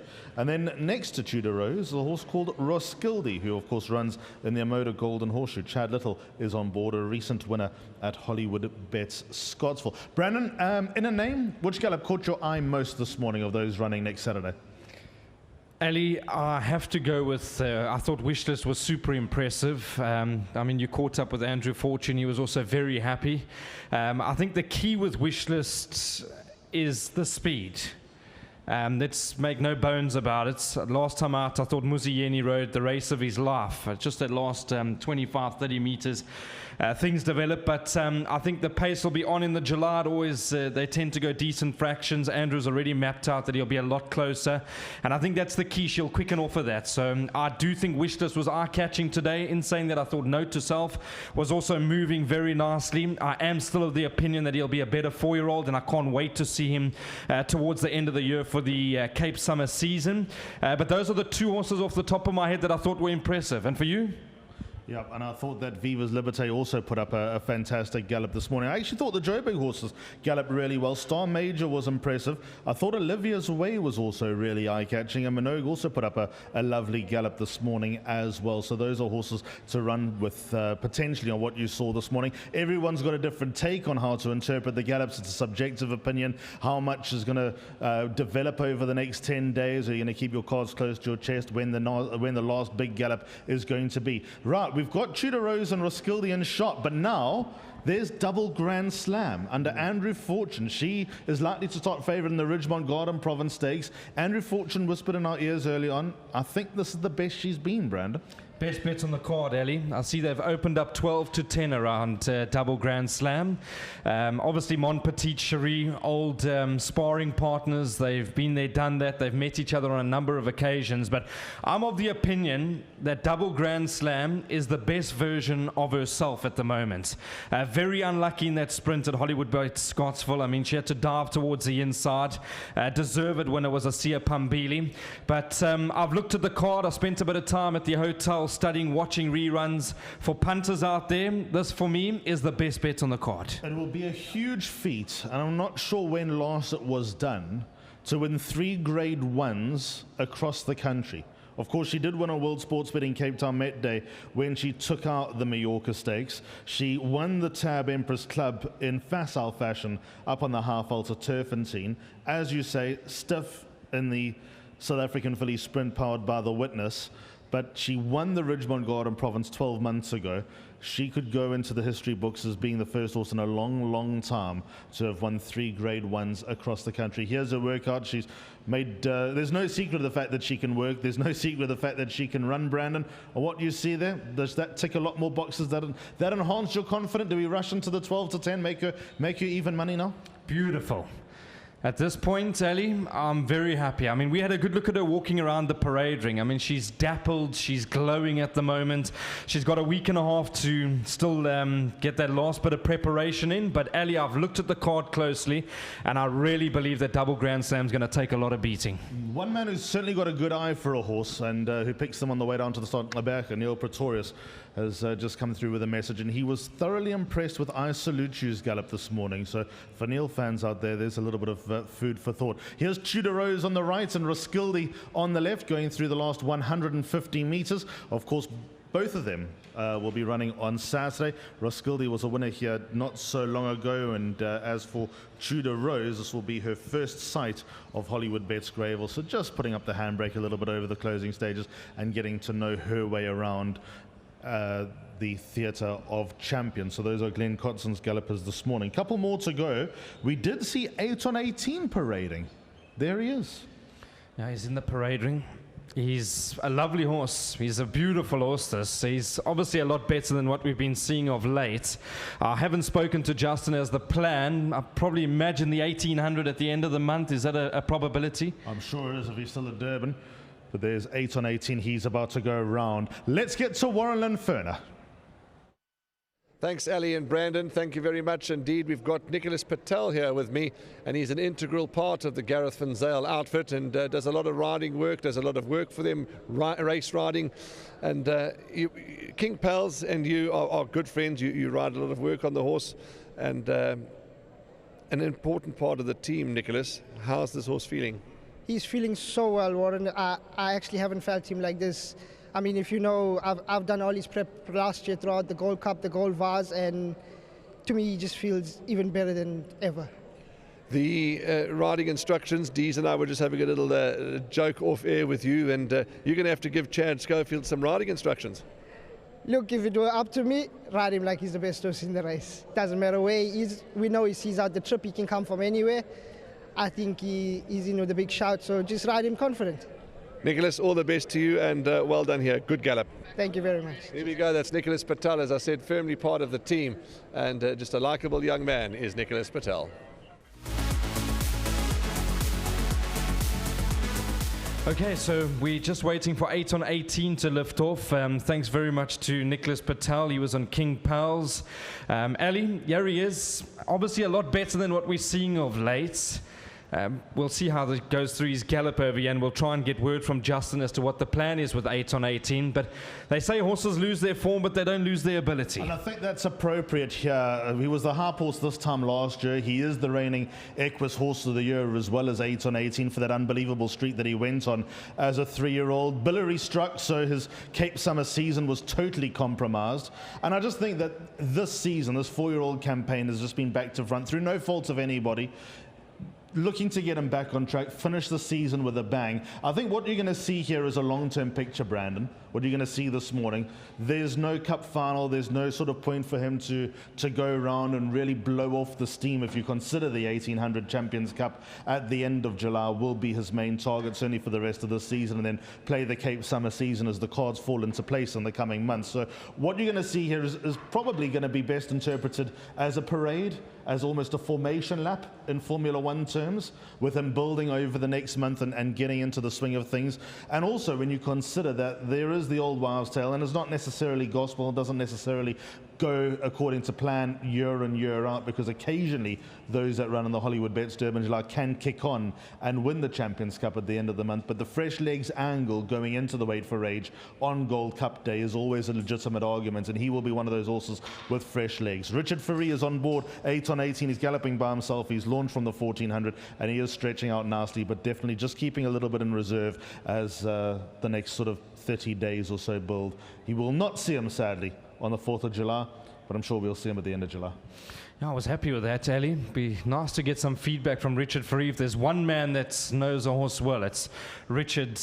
He's built a good partnership, of course, with 8 on 18. And you mentioned last year this time he was all the rage. He got nailed on the line by the Real Prince, and I thought Richard did everything right on that occasion. He tried to get first march, and the Real Prince came to grab him on the line. But you happy with that, Ali? I mean, you've been around. Candace would have taught you properly how to look at a horse. I mean, that was very good, wasn't it? Yeah, very nice, considering, like I said, it wouldn't be one to completely let the organs go with 8 on 18, just keep them together. And a good, solid, satisfactory gallop from 8 on 18 this morning, the son of Lancaster Bomber, who I'm sure has been earmarked to get off to stud and join the stallion ranks at some stage. When it will be, we don't know. But he will be very, very exciting just to continue that sad loss of Lancaster Bomber at an early stage of his career. He could very well replace. Just as far as some of the promotions around the place are concerned, I trust everyone's got their coffee and their pastries. We haven't got the pastries yet, but we'll send Cade in just a moment to go and do another lap for us. But all the famous posters around that contribute to the hype of the Hollywoodbets Durban July, what's gone around for many, many years. The pen picks of all the horses. You can collect your poster just outside the parade ring and various other locations around Hollywoodbets Greyville with all the pen picks of all the runners for the 2026 Hollywoodbets Durban July. Now for 10 million rand, and this is a landmark anniversary year, 130 runnings of the Hollywoodbets Durban July. Brandon, it'd be an absolute pleasure and privilege to be here along with all the crowds. Correct. A lot of international media, a lot of broadcast units that'll be out here to cover the event early. Of course, Nick Luck will be in town to come and join us from a broadcasting aspect. But I just quickly, before we go to Warren, I want to give this mention, the team that have put the Champions Garden together here at Hollywoodbets Greyville. beautiful. It's something you see quite often in the States. Imagine, I haven't been to any of the USA country tracks. I mean, if you go to Gulfstream and you go to all those bigger venues, Churchill Downs, I'm sure you'll see these Champions Garden quite often, Ali. Yeah, it is a lovely touch indeed. We'll talk a little bit more about that as the days go by. Here's Warren Linferner. Thanks, guys. Thank you very much. Frank Robinson with me, who's no stranger to achieving at the highest level and working with top horses. And Frankie, this filly, this beautiful, gorgeous, well-temperamented filly is no stranger to achieving at the highest level. Yeah, look, she looks like she's matured. I was very happy with the gallop. I mean, that was perfect. We've obviously aimed at this race, and we gave her the 14s to keep her nice and sharp. Gallop today that's the final sort of workout. Just go easy from now, but I couldn't ask for more. Steve and Jess, will they be here? Will they be here for the big day? I'm sure they will, yeah. I know Stephen told me I think he's here Monday, Tuesday, but I'm sure they'll be here for the main day. Lovely. She's a gorgeous filly, and lovely that you've got Tristan aboard, and yeah, all the best going in, Frank. She really does look the part. Yeah, thanks a lot. Yeah, Tristan does all the work on her at home. Obviously won the Summer Cup on her. Now he gets on well with her, and we're on track. She's done everything we wanted her to do. I haven't seen him smile like that for a long time. Yeah, and he's been riding a lot of nice horses, so it's a nice thing coming from him, you know. Absolutely. Frank, all the best to you. Thanks very much. There we go. That's Frank Robinson and Moa Blend. That's what we're talking about. Moa Blend. She's a beautiful filly. She's owned by Stephen Jess and Maurits Fontaine. And that work this morning, well, really one word, guys, describe that. Wow. Thanks very much, Warren. We're back with Ali, of course, Cat's Pajamas just about to gallop. Ali, we must give a big mention about on the day itself. Don't forget there will be a pick 6 carryover. I think it's 2 million rand, and we generally go past 15 million rand, and there'll be a 1 million rand carryover into the quartet, and that should go to 10 million. Yeah, 15 million the target in the pick 6 on Saturday, 10 million the target in the main race quartet on Saturday as well. So even more reason for punters to strap yourselves in for what will be a special day. It is South Africa's biggest betting bonanza as far as racing is concerned, the Hollywoodbets Durban July. Just a reminder for those that want to make their way, that haven't done so yet, Ticket Pro is your avenue to get general access. I'd highly recommend get hold of your friends, people in high places that might have that place in one of the suites, one of the venues, one of the boxes, or one of the tents in the middle of Hollywoodbets Greyville, just to base yourself, but come and be part of the day. Country Allure is the theme, and you're talking about the international media. It'd be wonderful that we're going to be welcoming Nick Luck to South Africa for the first time. He'll be in the saddle here, conducting some of the traffic with myself, with you, with Dees, with Raheel, with Warren, and the rest of the team. Vicky and Grant will be part of the team as well, with MJ Baileyfelt. I think that's covered all the bases that will be working here at Hollywoodbets Durban July. We really want to give you a wall-to-wall racing experience and the best angle in the house for those that can't make their way to Hollywoodbets Greyville on the 4th of July. And if last year's anything to go by, and I hate the cliche, Brandon, it's always bigger and better, because that's what you strive to do. You take last year's successful points and work on them and try and place things that'll be even better year on year. And being with Hollywood, that's very much how they think, and also being bolder year on year. But this year is going to be special. Take away what you might think of the field. You could literally put 18 maidens and attach the name Hollywoodbets Durban July for 10 million rand, and people will have an opinion. There'll still be buzz, there'll still be talk, there'll still be hype. Correct. And there's a lot of, as you mentioned, a lot of international media houses where we're capturing their imagination as well, Ali. It's good to see that there's so many people that will be joining us. I mean, just alone, the Australians, they'll be out in town. I know there's Brittany will be out here. I'm hoping she'll be here. You've got Zach Lloyd. He'll be on himself. I mean, he'll be a sellout. It's just great to have them. He's the new rising sensation in the metropolitan tracks in Australia. So I think it's going to be all systems go. I mean, I'm just having a look at the infield tents and what's going into that. That's weeks and months of planning ahead of it. And we mustn't forget about the Hollywoodbets Punters Challenge. We know that Hollywood always go that extra mile to make it a little bit more special year in and year out. And I'm sure the prizes will be quite substantial. There'll be some promotion. put together for the Hollywoodbets Punters Challenge. Something special, something to entice. I think nearly 20,000 people played the Hollywoodbets Punters Challenge. It's also fantastic to have Nico Kritsiotis here at the Hollywoodbets Durban July Gallops, his first experience of the Gallops, which I think is a shocking statistic, and you haven't been able to wipe the smile off his face either. So great to have Nico come and join us here at the Gallops this morning. He's on his way for a bite of food. You'd never believe it. Impossible. Nico eat pastries.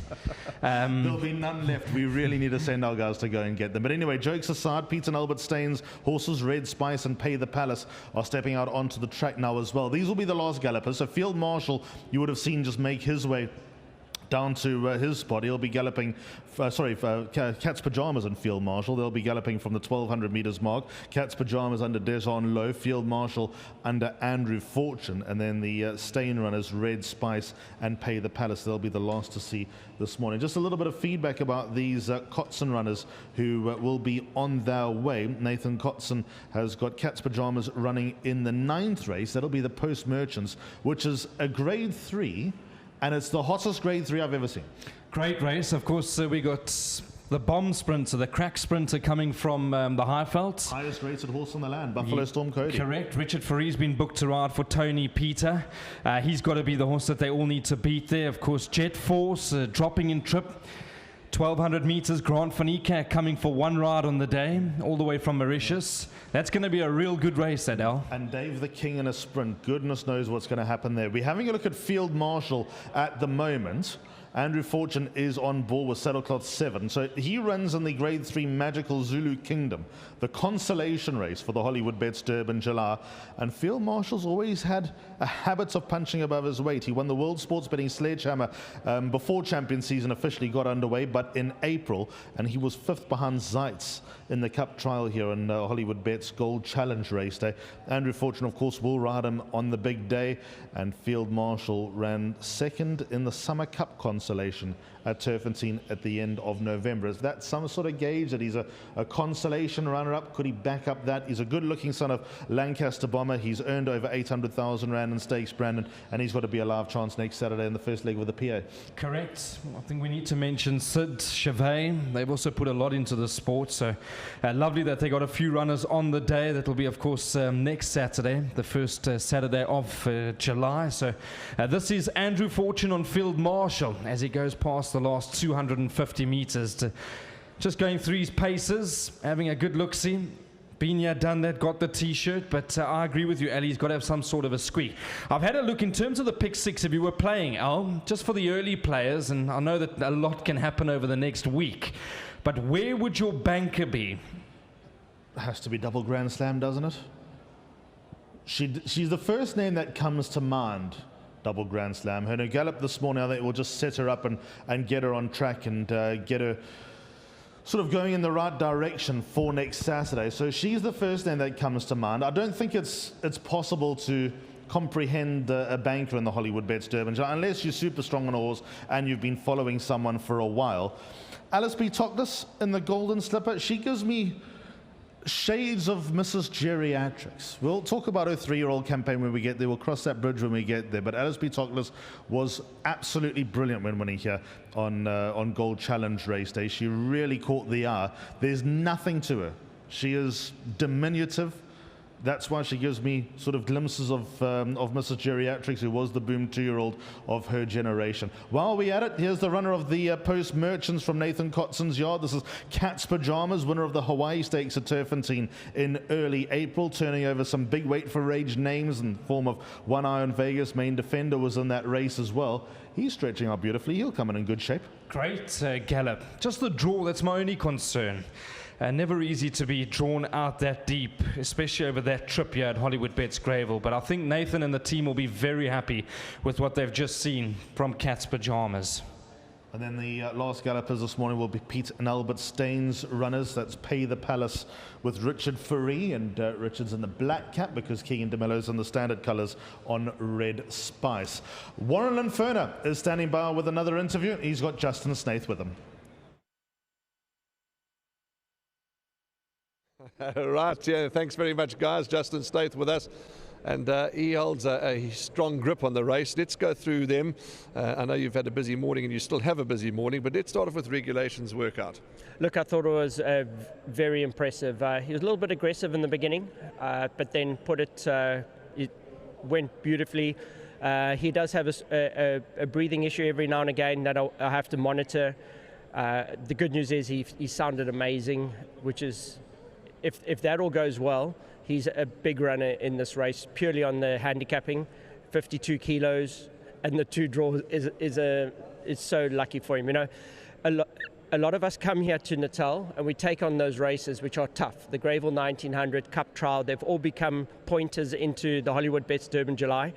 And for those trainers that don't come and contest those races, don't complain when you're sitting in Joburg and your horse hasn't got in. It's very simple. You know, for a punter and a trainer, I want to see horses coming to the course, running well here on right-hand turn, getting to get used to Greyville, and I think it's a big advantage. Like we've seen the favourite Major Master come here, compete well, and he deserves to be favoured. He goes back to Joburg, but he's made the effort, and that for me is a big thing. Whereas regulation, we went into all those races. The first one was seriously unlucky, and then the second one, unfortunately, he had to chase from a wide draw, and as a jockey pulled back on him, he got a fright, and his whole breathing became irritated. So with a guy like Zach, I'm sure that he'll just be free-flowing, and now we're drawn well. It makes a huge difference. So just a horse that is going to be very interesting in this field. There's a lot of horses that aren't in this field, and certainly him coming in at that weight makes him a runner. Legal counsel, yes, he got that hefty weight, but he's a big, strong brute of a horse. He moves beautifully. Yeah, look, he's a horse that he'll go through a wall. He is, if ever a horse is going to carry 62, which, to be honest, is a very hard ask. It's especially when you're looking at the difference. I mean, to put in perspective how much weight counts in this race, to give you a guy like Anton Marcus redesigned the colours so that he could shave weight. Just to put in perspective, his breastplate was made out of like cotton. Every half kilo to the old guys in this race counts. So when you go up to 62, you're going against everything that's ever been about this race. You're like, it's a swear word. I can't tell you how bad it is, but it's the challenge, and you're just judging by what's happened here and the way the whole race is. It's worth the effort. So there's only one race that's worth the effort, and this is it. Just, there's obviously other gallops still going on, and the team await for us, but just Wishlist as well. I mean, all of them, they just looked so good, and you must go in with confidence. Look, I've made a lot of mistakes here at these gallops. As a young trainer, I came here, I pulled shoes, horses were injured. You learn a lot, and you learn to curve it, and everything counts. When you're so close to an event of this, and there's a lot of pressure, this is possibly 70% of the job is actually today. So you've got to be very careful, and as in racing, the horse always comes first. But today I thought they all had a great experience. The whole thing's to come here and have a good experience. You'll remember the days where I was on the pony with Pomp and Power and he dropped the rider. And let's pause for 1 second. Let's just pause for a moment. Let them do this gallop and we'll continue this conversation. Okay, thank you very much. Thanks, Warren. We're just going to pick up these two horses on track quickly.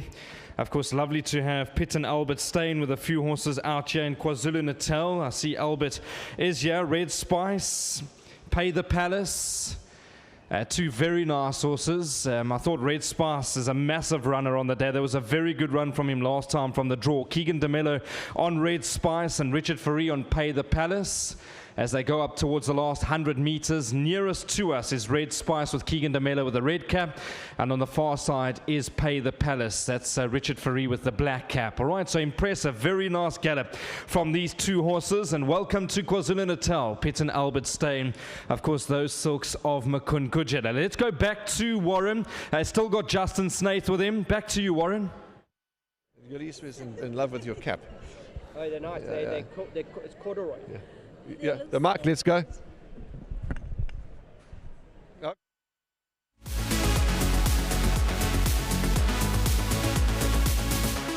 Okay, there we go. That's the gallops that we've just had a look at. Let's get back to the runners. Wishlist. I mean, Andrew's obviously upbeat, confident, and yeah, they've all looked good this morning, and we were treated to some wonderful gallops. Yeah, very much so. The jocks were very confident as they got off their horses, which is a very good sign.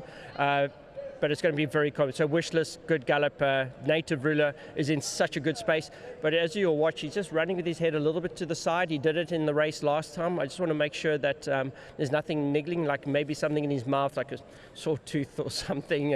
Just it's unusual. But the horse himself is so well. And look, it's all spot on. Have we missed any of them? Native Ruler, yeah, they're very well. Last question before we hand over again. Last question is, we saw the big chap here this morning. He galloped 8 on 18. What were your thoughts there? Yeah. Look, it's one of those things. Every horse looked good here today until 8 and 18 came past. It was very simple. Maybe we shouldn't have galloped him today.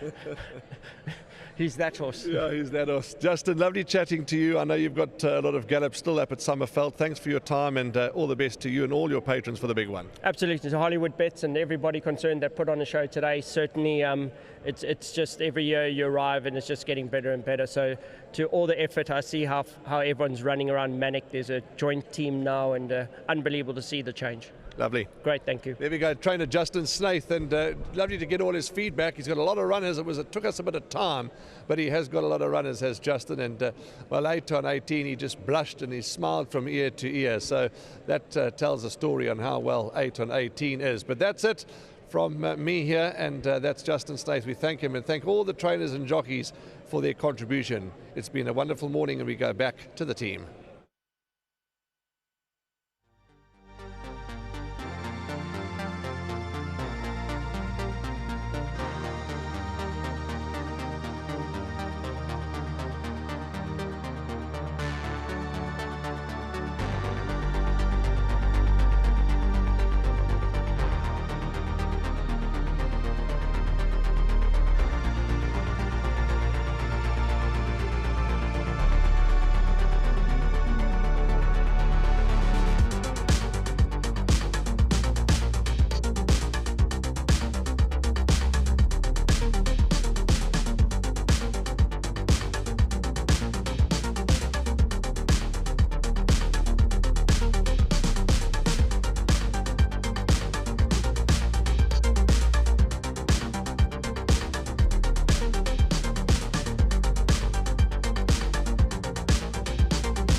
Right, ladies and gentlemen, we are still here at the 2026 Gallops.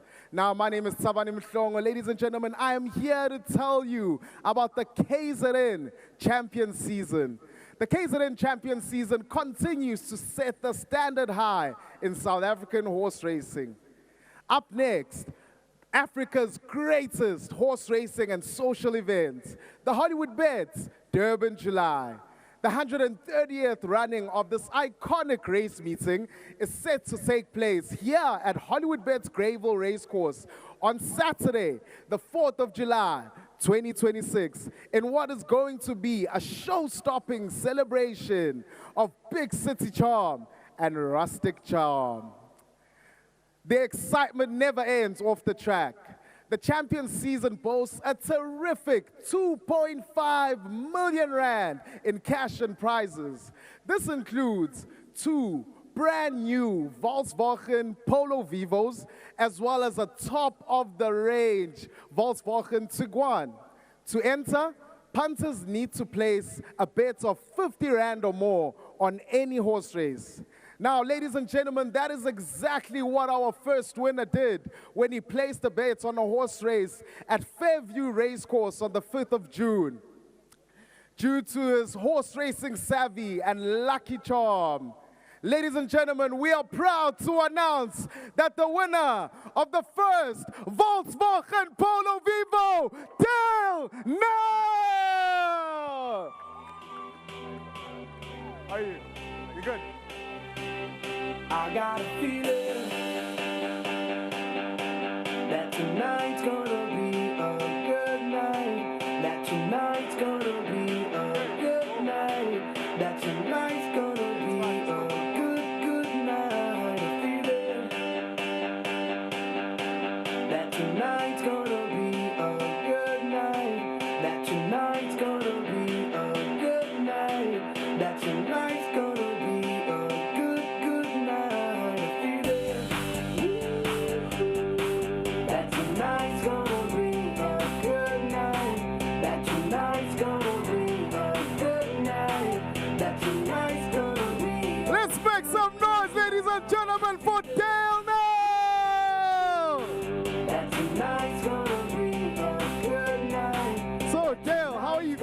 man. How does it feel? It's incredible. Thanks so much, man. So, did you think you might win? Did you have any suspicions?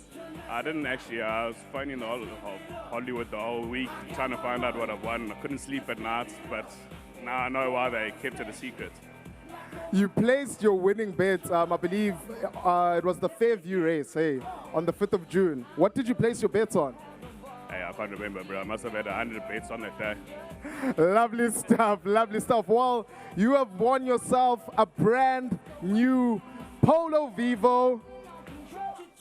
Check it out, man. Check it out.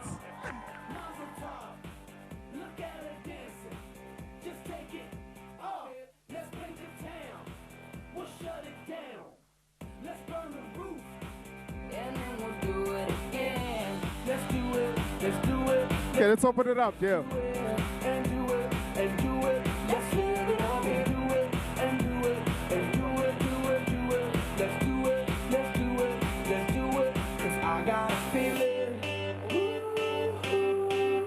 Tonight's gonna be a good night. That tonight's gonna be a good night. That tonight's gonna be a good night. I feel it. That tonight's gonna be a good night. That tonight's gonna be a good night. That tonight's And there you have it, ladies and gentlemen.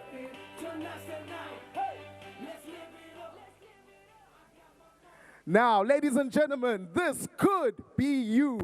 The Seasons of Champions competition is only ending on the 31st of July. Ladies and gentlemen, we still have the Hollywoodbets Durban July, as mentioned earlier, and we will be wrapping up the Season of Champions on the 26th of July with the Gold Cup. Now, ladies and gentlemen, remember, bet 50 Rand or more on any horse race, and you could be the next winner. We still have a brand new Polo Vivo as well as a brand new top of the range Volkswagen Tiguan. What it feels, how lovely it feels to be a champion. Thank you. Back to studio. Beneath wide South African skies, the thoroughbreds run free. Hooves thunder with courage for all the world to see. Jockeys chase the horizon where glory will endure, where freedom meets elegance on fields wide and pure. Along the rail, bold silhouettes begin to take their turn. Suede, silk, and statement hats with fearless flair that burn. Not borrowed Western costume, but country reimagined sure, where style moves freely and glamour feels assured. As music lifts the moment and the celebration stirs, laughter, rhythm, and glamour belong to all who are hers. A rebel touch of country, refined yet wild for sure. So release your spirit at the Hollywoodbets Durban July in Country Allure.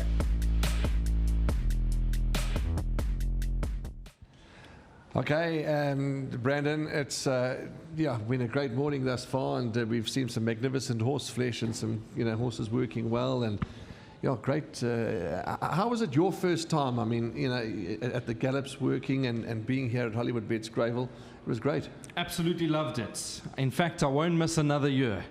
Warren, really good to see that the crowd has turned out and that people have got a sneaky look at what's going to happen. I mean, this is just the front end of it. Horses still got a week and a half, obviously, to get their final preparations in. Some very impressive gallops. I just want to quickly, before I know there is a small panel that will be happening now. Alistair Cohn will be chatting to Bonge, Anthony Delpesh, and of course Lucinda Woodruff. If you go onto the back of your book, there's a promotion, 15% bonus on all deposits made up to 30,000 Rand. Of course, the max bonus will be 4,500 Rand, and that promo runs from the 28th of June to the 5th of July. So open up a Hollywoodbets account and take full advantage of that. But it's really been good. And the bonus helps. I mean, the extra bonus money is fabulous. And from, as you said, the 28th of June to the 5th of July, it's a nice long period. So, open up that account and get punting, not only on the Hollywoodbets Durban July, just get busy. There's racing every day, and we just love every bit of it. But obviously the focus is the big one, the Hollywoodbets Durban July. That bonus is big. Yeah, from the Monday. I mean, Warren, we look at all of it now. We got racing today at the VAR. You can start taking. They've already opened up the betting on the Hollywoodbets website, so you can start finding your fancy. Take horses today at the VAR. You've got, of course, tomorrow, Gqeberha racing. Saturday, we got a double header. Of course, racing now moved from Hollywoodbets Kenilworth. That'll go to Hollywoodbets Durbanville, where we see Grapes of Wrath. I know that's only for Saturday's time, and you'll be able to find my podcast that I do with the Gallop TV show on Friday evening. But there's a horse called Grapes of Wrath running at Hollywoodbets Durbanville on Saturday. If you go back and watch her last run, super unlucky. The key with her, of course, being the half-sister to Charles Dickens, stepping up in trip to 1,500 meters, draw 1, so I really like the chances there. You've got racing on Sunday, Monday, Turfentine. I think we take a break on Tuesday, but the local guide, start finding your horse. My one anchored horse on Hollywoodbets Durban July Day will be Double Grand Slam. What I happen to see today, Warren, I think the 12 to 10 is a great price. Yeah, that's a good point indeed. Yeah, Double Grand Slam. I had a word with Andrew Fortune too, as we all did, and yeah, he's impressed. He's happy with the draw. Obviously, a bit of an awkward draw, a concern, but yeah, it's you know, she's super. So that's the anchor of the Gallops. In your opinion, I mean, everyone's got a different answer. Who sort of appealed to you in the Gallops? Your favourite Gallop? I think there were a few, Warren. Yes. Viva's Liberte, very an impressive looking horse. He always has been. I mean, he won his first 2 starts in the Western Cape, but I have a good look at him in the parade ring today. You can see he's furnished, and I still believe at the end of the year for the Cape Summer season, and when he's turned 4, we'll see the proper Viva's Liberte. Terry Fripp chatting to you, he was upbeat that the horse is in a good space. I thought Wishlist was super impressive. Yes. Moa Blend, even though unsure about the stable companion, but all she could do was go through her paces, and you can see that she's come on. She's had a fantastic prep. Her 2 runs going into the Hollywoodbets Durban July has been good. Note to self, he reminds me of those English horses. Of course, I went to the Epsom Derby, I think just before COVID struck, which might have been 2018, 2019, around that period. And he reminds me very much of those English gallopers, big brutes of a horse. And he also, when he turns 4, I think we'll see the best of Note to Self. Yeah, absolutely. He's a lovely horse indeed. And of course, Wishlist too. We've Zites. Zites, you know, although it's chatting to Byron, slow work, you know, but he just looked good. He moved well. Yeah, it's really is fabulous, Brandon. It's just been a great morning, and the public come out. I mean, we got here early, thinking it was early, and it would be quiet. I think it was unbelievably busy from early bells, and it's just great that the public come here. They enjoy their hot coffee, cappuccinos, pastries. And have you had a coffee yet, Warren? Coffee. I haven't had a chance to have a coffee yet. Just you know, we got hit the ground running, did we all? And I haven't had a chance, but we'll go and get a nice hot cappuccino in a moment. And yeah, the posters are out. The posters, everyone's walking around with their posters. It's just such a great vibe. Yeah, listen, I think the whole morning's just mapped out beautifully, because a lot of people would have been up for the Bafana game. Yes. So alarms would have been off at 3 o'clock. You would have been able to spend 90 minutes plus extra time watching that. And from there, after winning 1-0, you would have made your way to Hollywoodbets Greyville this morning. So I think a lot of us, the whole morning's just mapped out beautifully. It certainly has. Yeah, it certainly has indeed. And what else can we add? I mean, there's lots of racing on the day. I think what we can do quickly, Warren, because just for viewers out there that want to stick with the coverage, Alistair Cohen will be chatting to Anthony Dalpesh and to Lucinda Woodruff just on their view of the card and obviously the field for the Hollywoodbets Durban July. I see the betting's out. In the small features, I mean, I want to focus on the pick 6 quickly. I know a lot can change in the next 7-8 days, yes. But the pick 6, 2 million rand goes into the pool. We're hoping to get to 15 million rand on that Saturday. The first race or first leg being the Grade 3 Durban Gold Vase over 3,000 meters. Have you got any preference? Yeah, I'm curious. Girl, I think is you know, Gate 1, lightweight, good form. She's got to have obviously a bright chance. My lurker in the race is a horse called Douglas Dragon. I forget his last run. Faded badly, raced wide. I know he's got an awkward draw gain, but another run for Vaughan Marshall. My lurker is Douglas Dragon. Yeah, I think don't leave out ahead of the facts. He's come really well. I think he's had the perfect preparation going into that race. The 5th race, we are going to go and link up with Alistair Cohen momentarily. Were you impressed with Alice beat Tockless last time? That was a taking win. Absolutely. Alice beat Tockless, the master of my fate filly. She's for me. Let's go to the 6th quickly. Race number 6 as we go through the form guide. Just waiting for that to populate on my end. I thought Vibe Check, probably the horse they need to beat from a good draw. A nice big individual. He's got that galloping action about him. So I think Vibe Check needs to go into the play. There's a few horses. Cousin Yorni, you told me, big runner. Yeah, Cousin Yorni's a big runner. Absolutely. You've got to put Cousin Yorni in. St. Harry I like too, but that's a hot race. Lovely to see Basil Thomas here come past the studio and greet us. Lovely to have Basil here as always. Basil Thomas, an integral part of the team. But we're out of time. But those are just a couple of horses that we've just mentioned that we can keep an eye on for the day. There's tons of panels, tons of shows, so the punters will get everybody's selections. But for now, from the main studio here in the parade ring, Alistair Cohen's waiting for the panel. So without any further ado, from Brandon and I, let's go over to you, Alistair Cohen.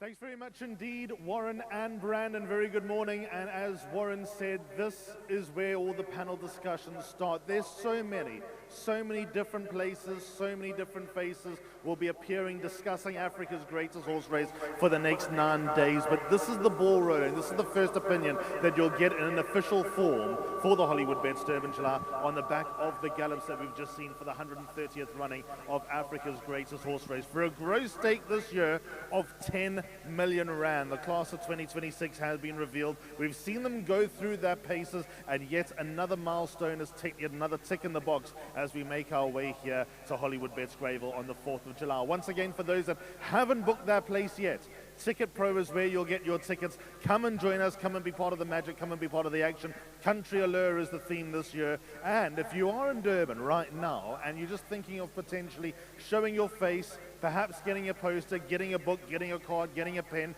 getting a pastry, getting a coffee, come and get it here from Hollywoodbets Greyville. Lovely to have so many people stay around after the gallops. I'm joined by Lucinda Woodruff, ambassador of Lucky Fish, one of the many trainers of Hollywood Racing and having an unbelievable season, and also the manager of Hollywood Racing, Anthony Delpeche, to talk about the gallops that we've just seen. We'll go through it 1 through to 20, talk about what we saw this morning, where the horses have a chance, and get the ball rolling like that. First things first, Lucinda, enjoy your morning.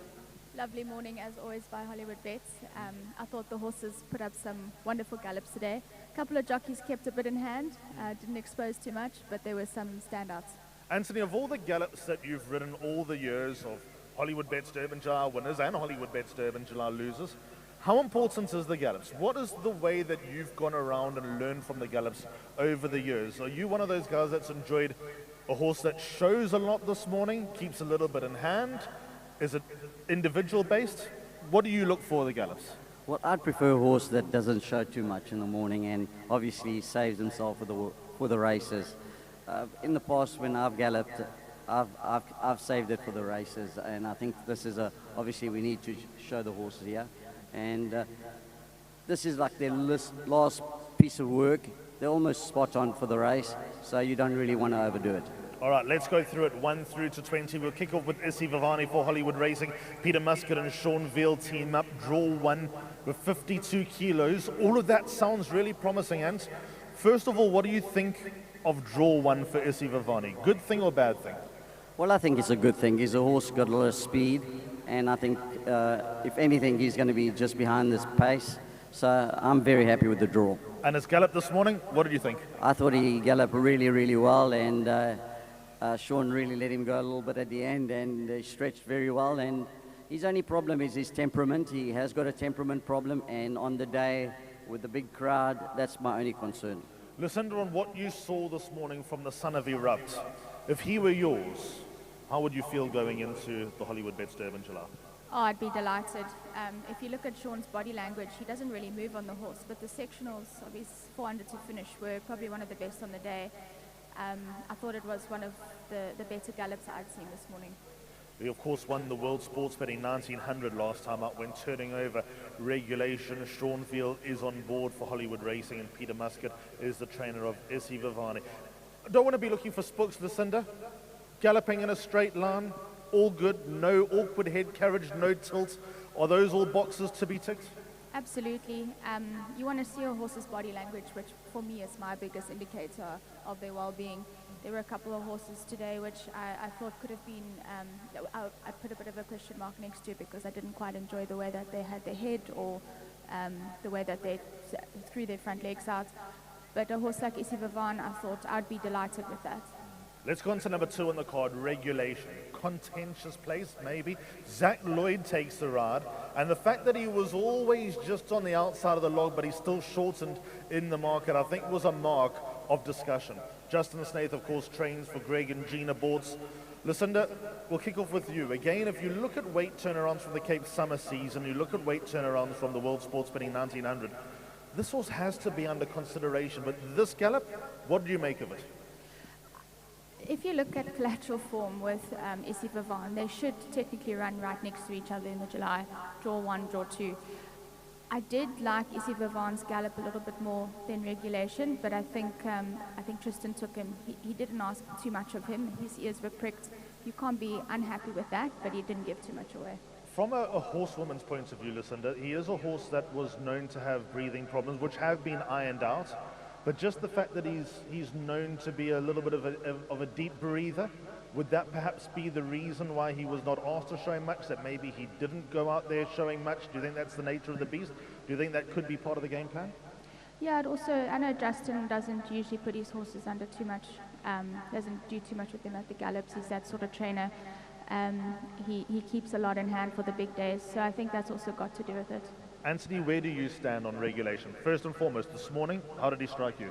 I think he didn't show too much. I think he's one of those horses that doesn't show much in the morning. You can see his ears was pricked, he moved well, and I think he's in a good space.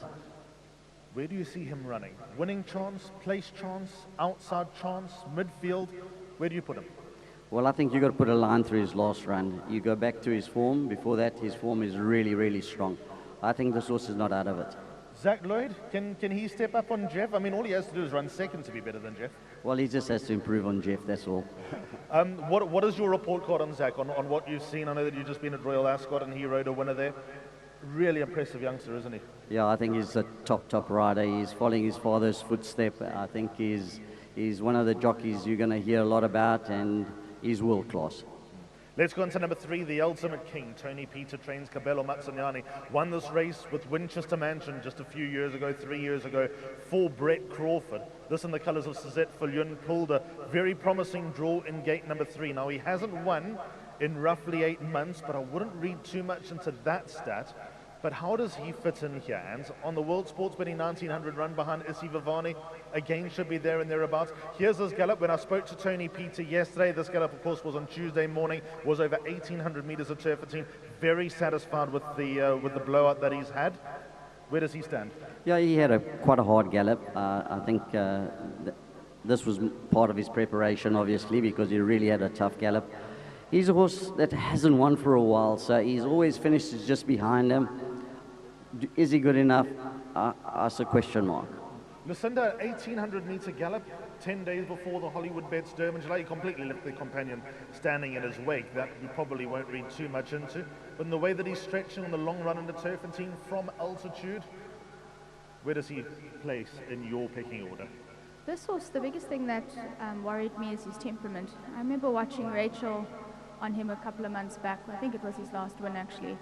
She had to jump off him about 5 times going to the start. So, you know, the Hollywoodbets Durban July day, the atmosphere is set. You emulate that anywhere on any race course. And I really worry about how this horse is going to behave. Yeah, so that's about number 3, the Ultimate King, the son of Vercingetorix. Let's go on to the reigning favourite, number 4, Star Major. Ironically, pulled barrier 4, the same draw that Winchester Mansion jumped out of. Of course, this is James Crawford, not Brett. Mikael Michel takes the ride on the son of Quirari. He has been brilliant this champion season. He won the World Sports Betting KZN Guineas. He absolutely dominated the Daily News 2000. We'll spend a little bit more time on Star Major than we have on the others. Lucinda, I'll kick off with you. What's the report coming from Joburg about Star Major? Any news? Because obviously Tim, your brother, runs the yard for James up on the half vault. An exciting time. What do you think? I'll obviously, you know, Tim keeps his work stuff to himself, but he did say to me he was very happy with the horse. He said the horse has got an absolutely phenomenal temperament, just an amazing animal to be working with, and he's very blessed to be working with horses like this. The gallop looked good for me. I know the sectionals were quite quick too, but I think the the ground's quite hard in Joburg at the moment, so I think his sectionals were pretty quick from what I'd heard.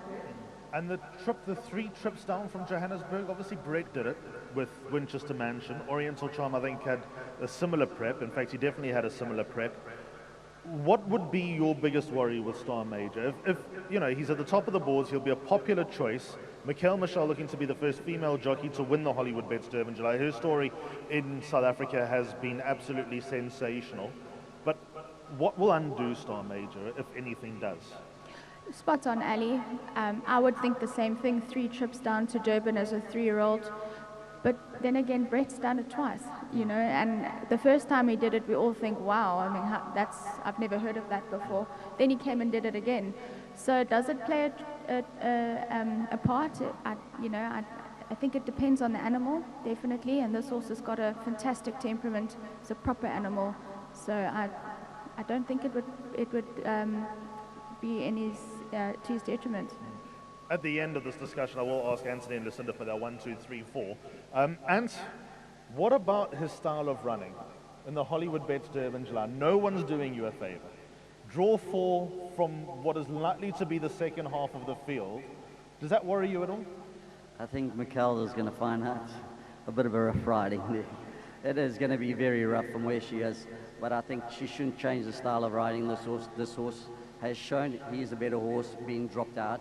I think he wants to be switched off, and he's just shown you since the Durban season how well he's done. And sometimes you say good horses get you out of trouble, and I thought in the Guineas, he got Mikhail out of trouble. Raced wide, turning into the straight, and he won a very good race. His gallop this morning was superb. Only thing is the weight. I don't know, 3-year-old would won with this kind of weight, but I think he could be the best horse in the race. That turn of foot, is that the best turn of foot in the race? Turn of foot is very important, especially in the July, and especially where he's going to come from. He's got a fantastic turn of foot. I wouldn't be too worried if I was her to ride him from behind. I wanted grazing, came into the straight second last. Good horses always gets there, and he's got a great turn of foot, and I wouldn't be panicking too much. My only concern is the weight. Very interesting. Let's now move on to legal counsel top weight, 62 kilograms. Callan Murray on board for Justin Snaith. He was the first gallop this morning. Let's have a look at it. And what do you make of the son of legislator and the way that he went around Hollywoodbets Greyville today? Yeah, Justin normally doesn't really make them work too hard on the gallop morning, and he had a very easy gallop. Is he there to do a bit of work with Justin? Justin's got 5 in the race. I think he controls the whole race, so he'll have a strategy, and he is a horse that likes to race close to the speed. And if you really look at the race, there's not going to be too much speed in the race, so I could see him going forward. Lucinda, we know this horse quite well from Cape Town. Let's go back a year ago. He won the KZN Breeders' Mile here. 12 months ago, to think that this horse will be running in the Hollywoodbets Durban July, never mind off top weight, would have sounded a bit crazy. He's turned his career around, but is he up to this task of 62? I must be honest, I think he brings in the strongest form lines into this race, and hence why he's got to carry 62. I think if he had 60, I would make him outright favourite for the race. You can't, he's run right next to and amongst the best horses in the country that aren't lining up. So I think this horse has been an absolute revelation since just before the Met. His Met run was sensational. The weight for me obviously just puts me off a little bit, but I mean, I put my head on a block. He's definitely bringing the strongest form lines in here. He's probably the truest weight for age. Him and Gladatoran probably the 2 truest great weight for age horses in the race. So the message from Lucinda: leave him out at your own peril. Legal counsel of top weight, Callan Murray on board for Justin Snaith. Let's talk about Hazy Daisy. What a story she has been, and can she add the most illustrious chapter to her CV? Cornet Speed's trained Trent Mayhew apprentice takes the ride, the winner of the first 2 legs of the Volkerboss Drift Triple Tiara. Lucinda, let's have a look at her working on the dirt at Randkiersfontein 2 days ago. Cornet very happy with how she's going about her business. Ignore the last run, the Daily News 2000 is the message from Cornet. Happy with that on the dirt? Yeah, she's not giving away much at all. But I mean, what a phenomenal story that would be if she could win the July. She was faultless in the first 2 legs of the Triple Tiara. I think she just got a bit too much for her in the Oaks. I definitely think she stays. I wouldn't say that the 2-2 is a question mark. Yeah, you can't really say much from that work. That just looks like a good striding canter. Anthony, she's been a remarkable story. Cost 37,500 rand. By act of war of an 8-foal path mare, there's nothing there that you jump up and down with as far as a pedigree is concerned. And to be fair, the look of the horse, you'd also probably not get too carried away. But she's been a miracle story. She would be, dare I say, a popular winner despite probably being a costly winner for many punters, just because of the story attached to her. That gallop that we've just seen, and in terms of where she fits in, what do you think? Well, the work didn't really show much. Obviously, she worked on the sand. But always my biggest concern is not striding out the last time. And do you get a horse 2 weeks ago, 100% sound, coming into this race? She looks sound in a gallop, but that's a concern. And I feel that maybe she's had 1-2 races too many coming into this race. She's got a lovely draw, and she's going to have the run of the race. I can't see her winning the race. Let's talk about Wishlist.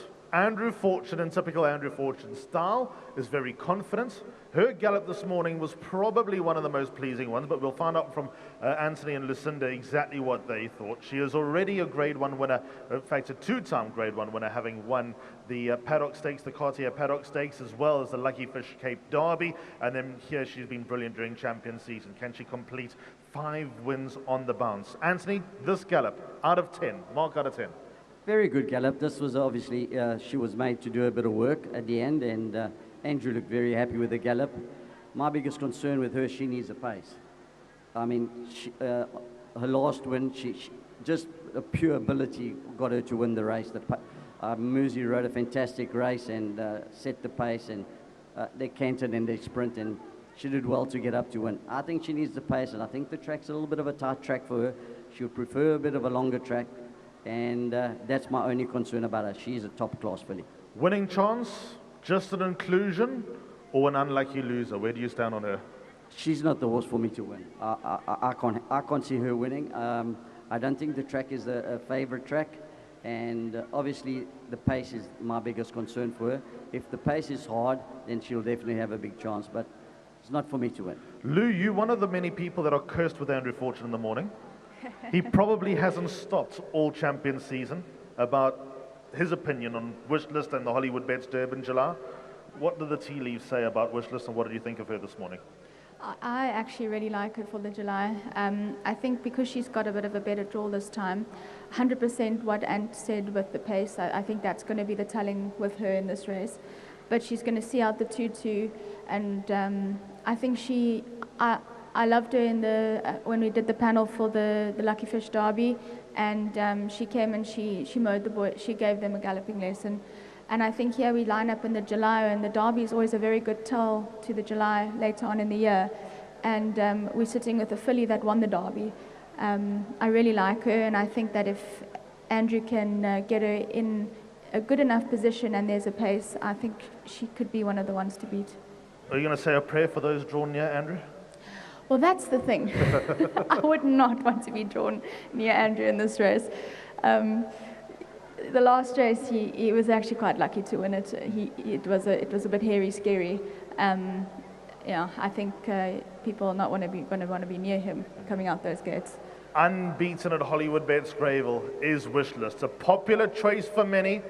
Anne says no, Lou says yes. We'll find out on the 4th of July. What about one of KZN's great hopes?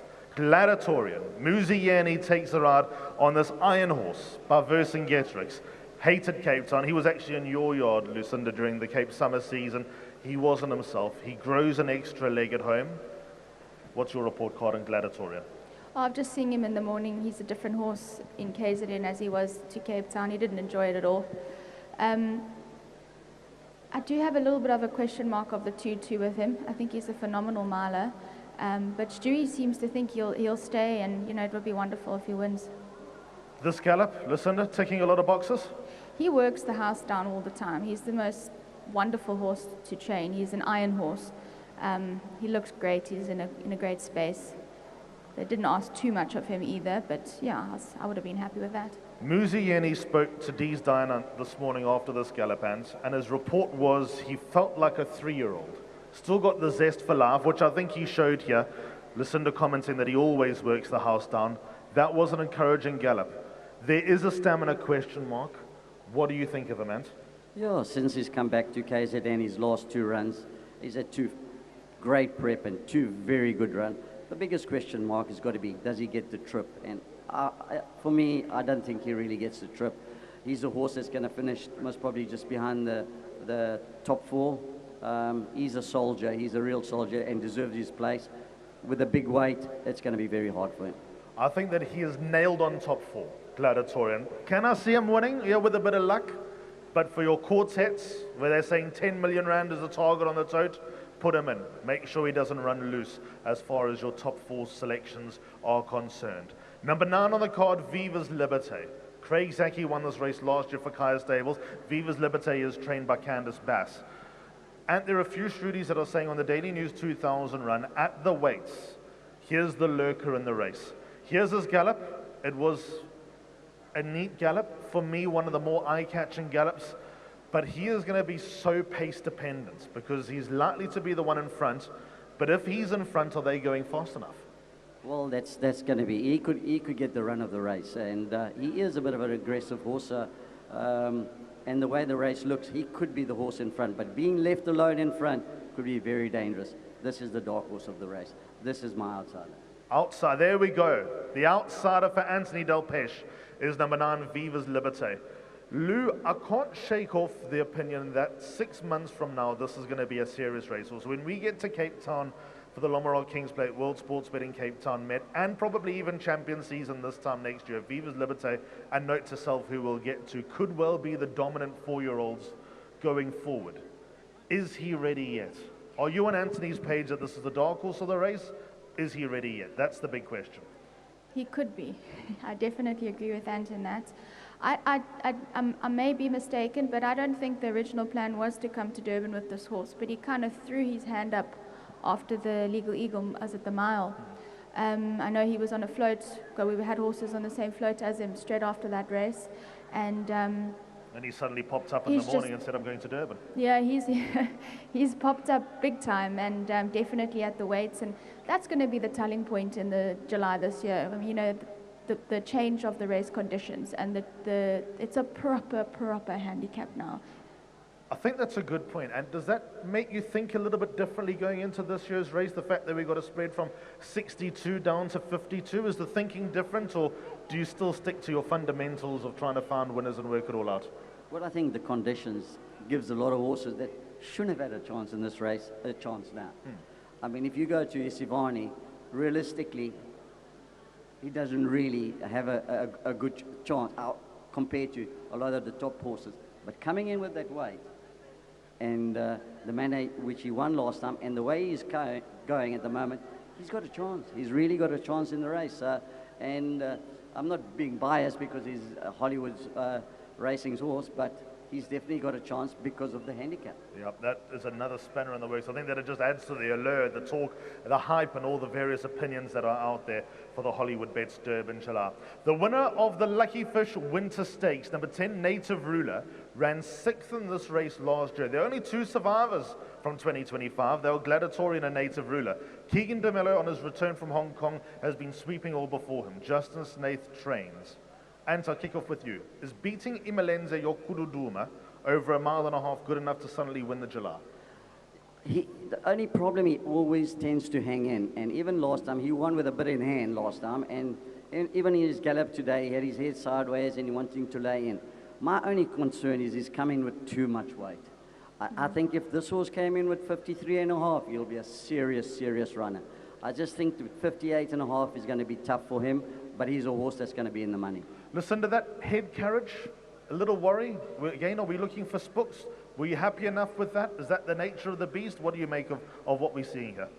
So when I watched this gallop, I thought, oh, why is his head cocked like that? I wasn't aware that he hangs in, but it makes a lot of sense now. If you find if you get an inside rail run, I looked at this horse, and I remember last year nobody gave him a hope, and he ended up running 4th, if I'm not mistaken. Yeah. He comes in with a lot more weight this year, but he's also improved. And I think this horse, given a clear run up the rail, he could come in with a chance. Now, what about note to self? Number 11, Richard Faree on board for Justin Snaith. Brandon Dees, Warren and I were sitting in the middle of the parade ring this morning doing our bits, and Justin pulled us aside and said, guys, let me show you a racehorse. A typical Justin style, and you kind of brush it off because it's Justin and you know that there's some sort of PR angle when it comes to him.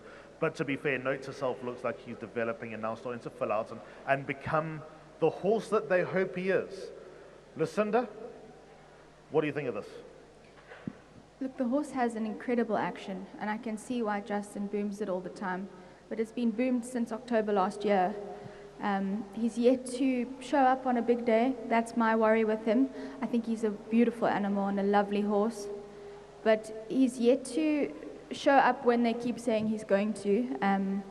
I do think Star Major has him held on the Daily News. And he's always given the impression that for now he's a little bit of a puppy.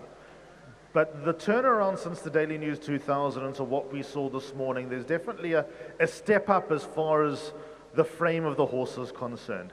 Is he ready for this hustle and bustle? Is he up to the task? Is he as good as they say he is? I thought he was the horse, my pick for the day today. I thought he's a really, really smart horse. He was really moving well. He's got a jockey that knows how to win this race, and that's very important. He's got a good head on him, and he'll put this horse in the right position.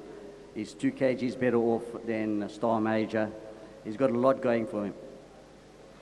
So there's note to self. Look at that action.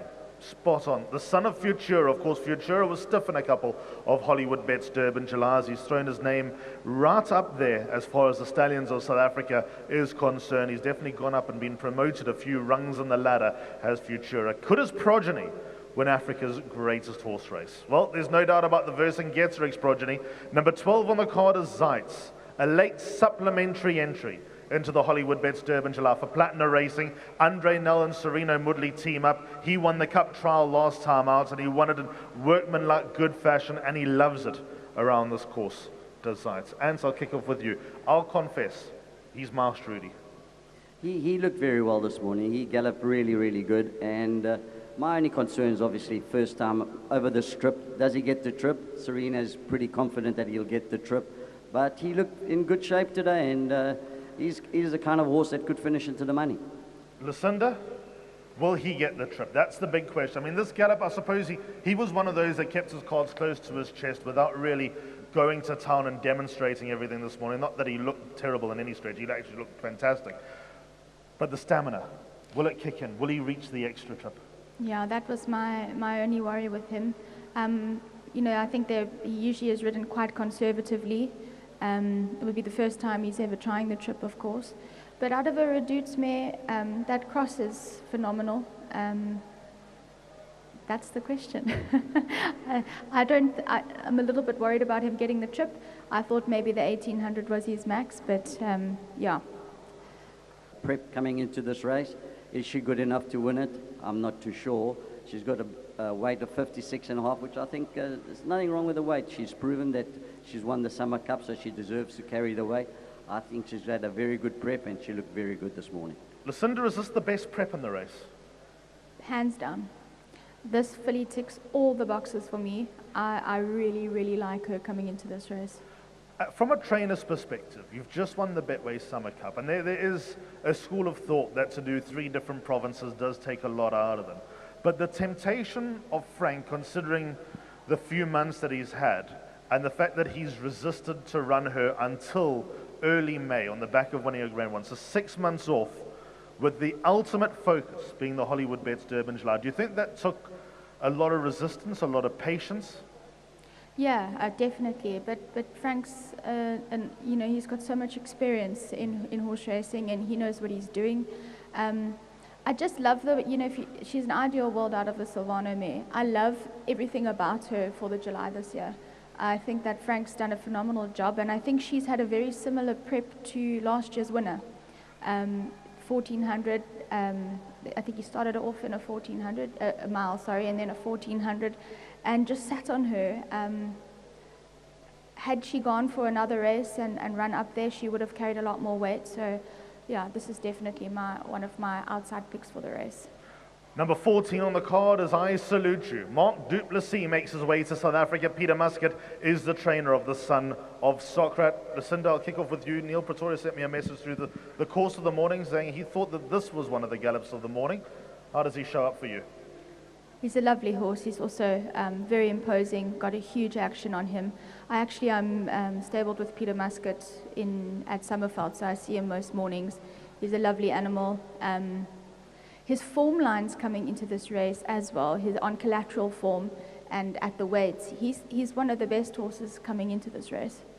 Mark du Plessis, tell us a little bit about him. Yeah, I rode with him a couple of times. He's a good rider. He's been around the world. He's travelled everywhere. And obviously this is going to be a big race for him. And obviously getting an opportunity to come and ride in a race like that, he's taken it with both hands and turned up. And yeah, he's a good rider. My only question about this horse, he moved well this morning and he looks very good. Question mark has got to be, does he get the trip? And drawn 14 also has got a very good weight to carry, but I've got a question mark about him getting the trip. All right, so that's about number 14 on the card. I Salute You. If you like regulation, then I Salute You probably won't be all that far away. There's a big discrepancy as far as the market is concerned. Number 15, Olivia's Way. Shout out to Roy Magna. Got a horse into the Hollywoodbets Durban July for Gerald Sadler. My word, if this filly wins, shut the place down. Go home, because Gerald Sadler will not get off that racetrack. Here's a gallop at Randfontein. This was on Tuesday morning. She'll travel down on Friday. Of course, she'll be having her last main gallop on Tuesday going into it. Roy's very happy. JP van der Merwe takes the ride. And she hasn't won in a while. Banging on the door, though. Where does she fit in? Yeah, her gallop this morning also was a little bit concerning. She was galloping with her head a little bit sideways, hanging towards the inside. Maybe she's like that. I don't really know too much about her. She hasn't won for a little while. Drawn 15, but got a good weight. Going to be a bit tough. How's it going to go from that draw for a filly who's lost a couple of feature races at the start, Lucinda? She doesn't come out on terms. Probably not going to be a very genuine pace. How much luck will she need? Yeah, I mean, she's got a good turn of foot, but I think the problem is, she's going from Turffontein to Greyville, which has got a much shorter straight. On her run in the Summer Cup to Moa Blend, she's actually on collateral form. She's right next to her. But what horse has improved out of that race? What filly has improved the most? And for me, off my eye, I would say Moa Blend. All right, let's go on to number 16, Manog, the first run on the Hollywoodbets Durban July for the Dawson sisters. Candice and Tammy send her out with Gavin Lorena, eye-catching jockey booking. He won the Hollywoodbets Durban July in 2021 on Comedy Ding from the worst of the draws. His daughter, Versing Getrix, has been banging on the door, hitting the crossbar. Stiff last time when she got turned over in the Lucky Fish Will Lavington. Here's her gallop. This was yesterday morning. She'll travel down on Thursday. Candice and Tammy are very happy with the space that she's in. Lucy can grant. I thought this gallop was one of the most eye-catching. I know she was up at Randke's. She's got a beautiful action on her, and yeah, I think off her run in the Will Lavington, this filly should have a definite place chance. Yeah, Gavin got off her and was very happy with what he felt yesterday morning, and I mean, I'm obviously biased here, so my opinion is if you like Wishlist, then Manog can't be let run loose. Is she good enough? Yes, that's another discussion. She'll need a bit of luck in running from that draw, etc., etc. But she has really emerged this season. She's gone close in some big races. Is she worth chucking into the play? Do you think she's just under that class? And what did you think of her in the gallop? I thought this was one of the very best, most probably the second best gallop this morning. I thought she really, really galloped well at home. This is a horse that must probably, if they're allowed to dictate the race, she is a serious runner. I think last time she was unlucky not to win. Muzi dropped his rein, and Wishlist grabbed her at the line. She's not out of it. She's definitely got a chance, and she looks very, very well. And she'll love it around Hollywoodbets Greyville as well. Well, I like to hear that. We'll find out more on the 4th of July, but that's the report card about number 16, Manog. If you look up in the grandstand, you'll see what the connections of King Poles have done to their suite. I love that. I think it's absolutely superb. I think it adds to the creativity, the vibe, the heart, the color of the Hollywoodbets Durban July. Ravi Padiachi, one of the more popular owners around. We know the class of this horse as a stayer. And again, a lot of people that have won this race, they'll tell you that you need to be guaranteed a 1.5 mile horse to win the Hollywoodbets Durban July. So we know he guarantees that. Chad Schofield takes a ride for Gareth Van Zyl. Again, if King Pearl's won the race, you wouldn't get the owners off the race course. They'll celebrate forever. What do you think of his prep? What do you think of his chances dropping in distance? Where's he at?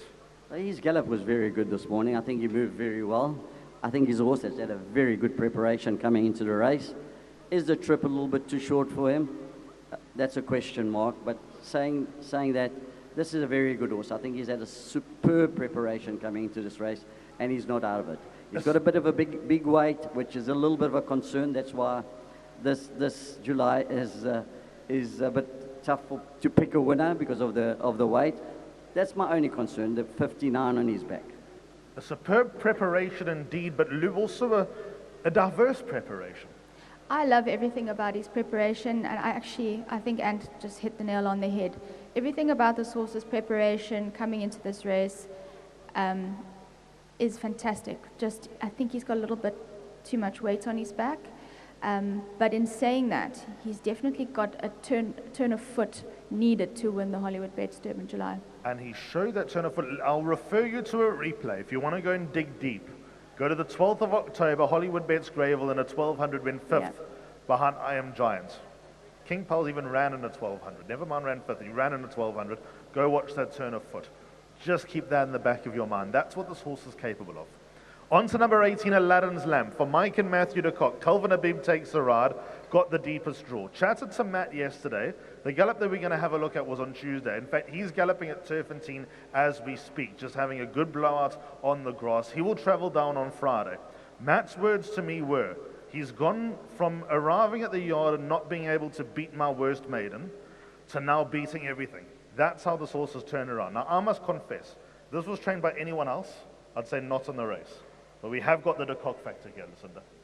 Yeah, if you told me 2 months ago that Aladdin's Lamp was going to be running in the July, I wouldn't have believed you.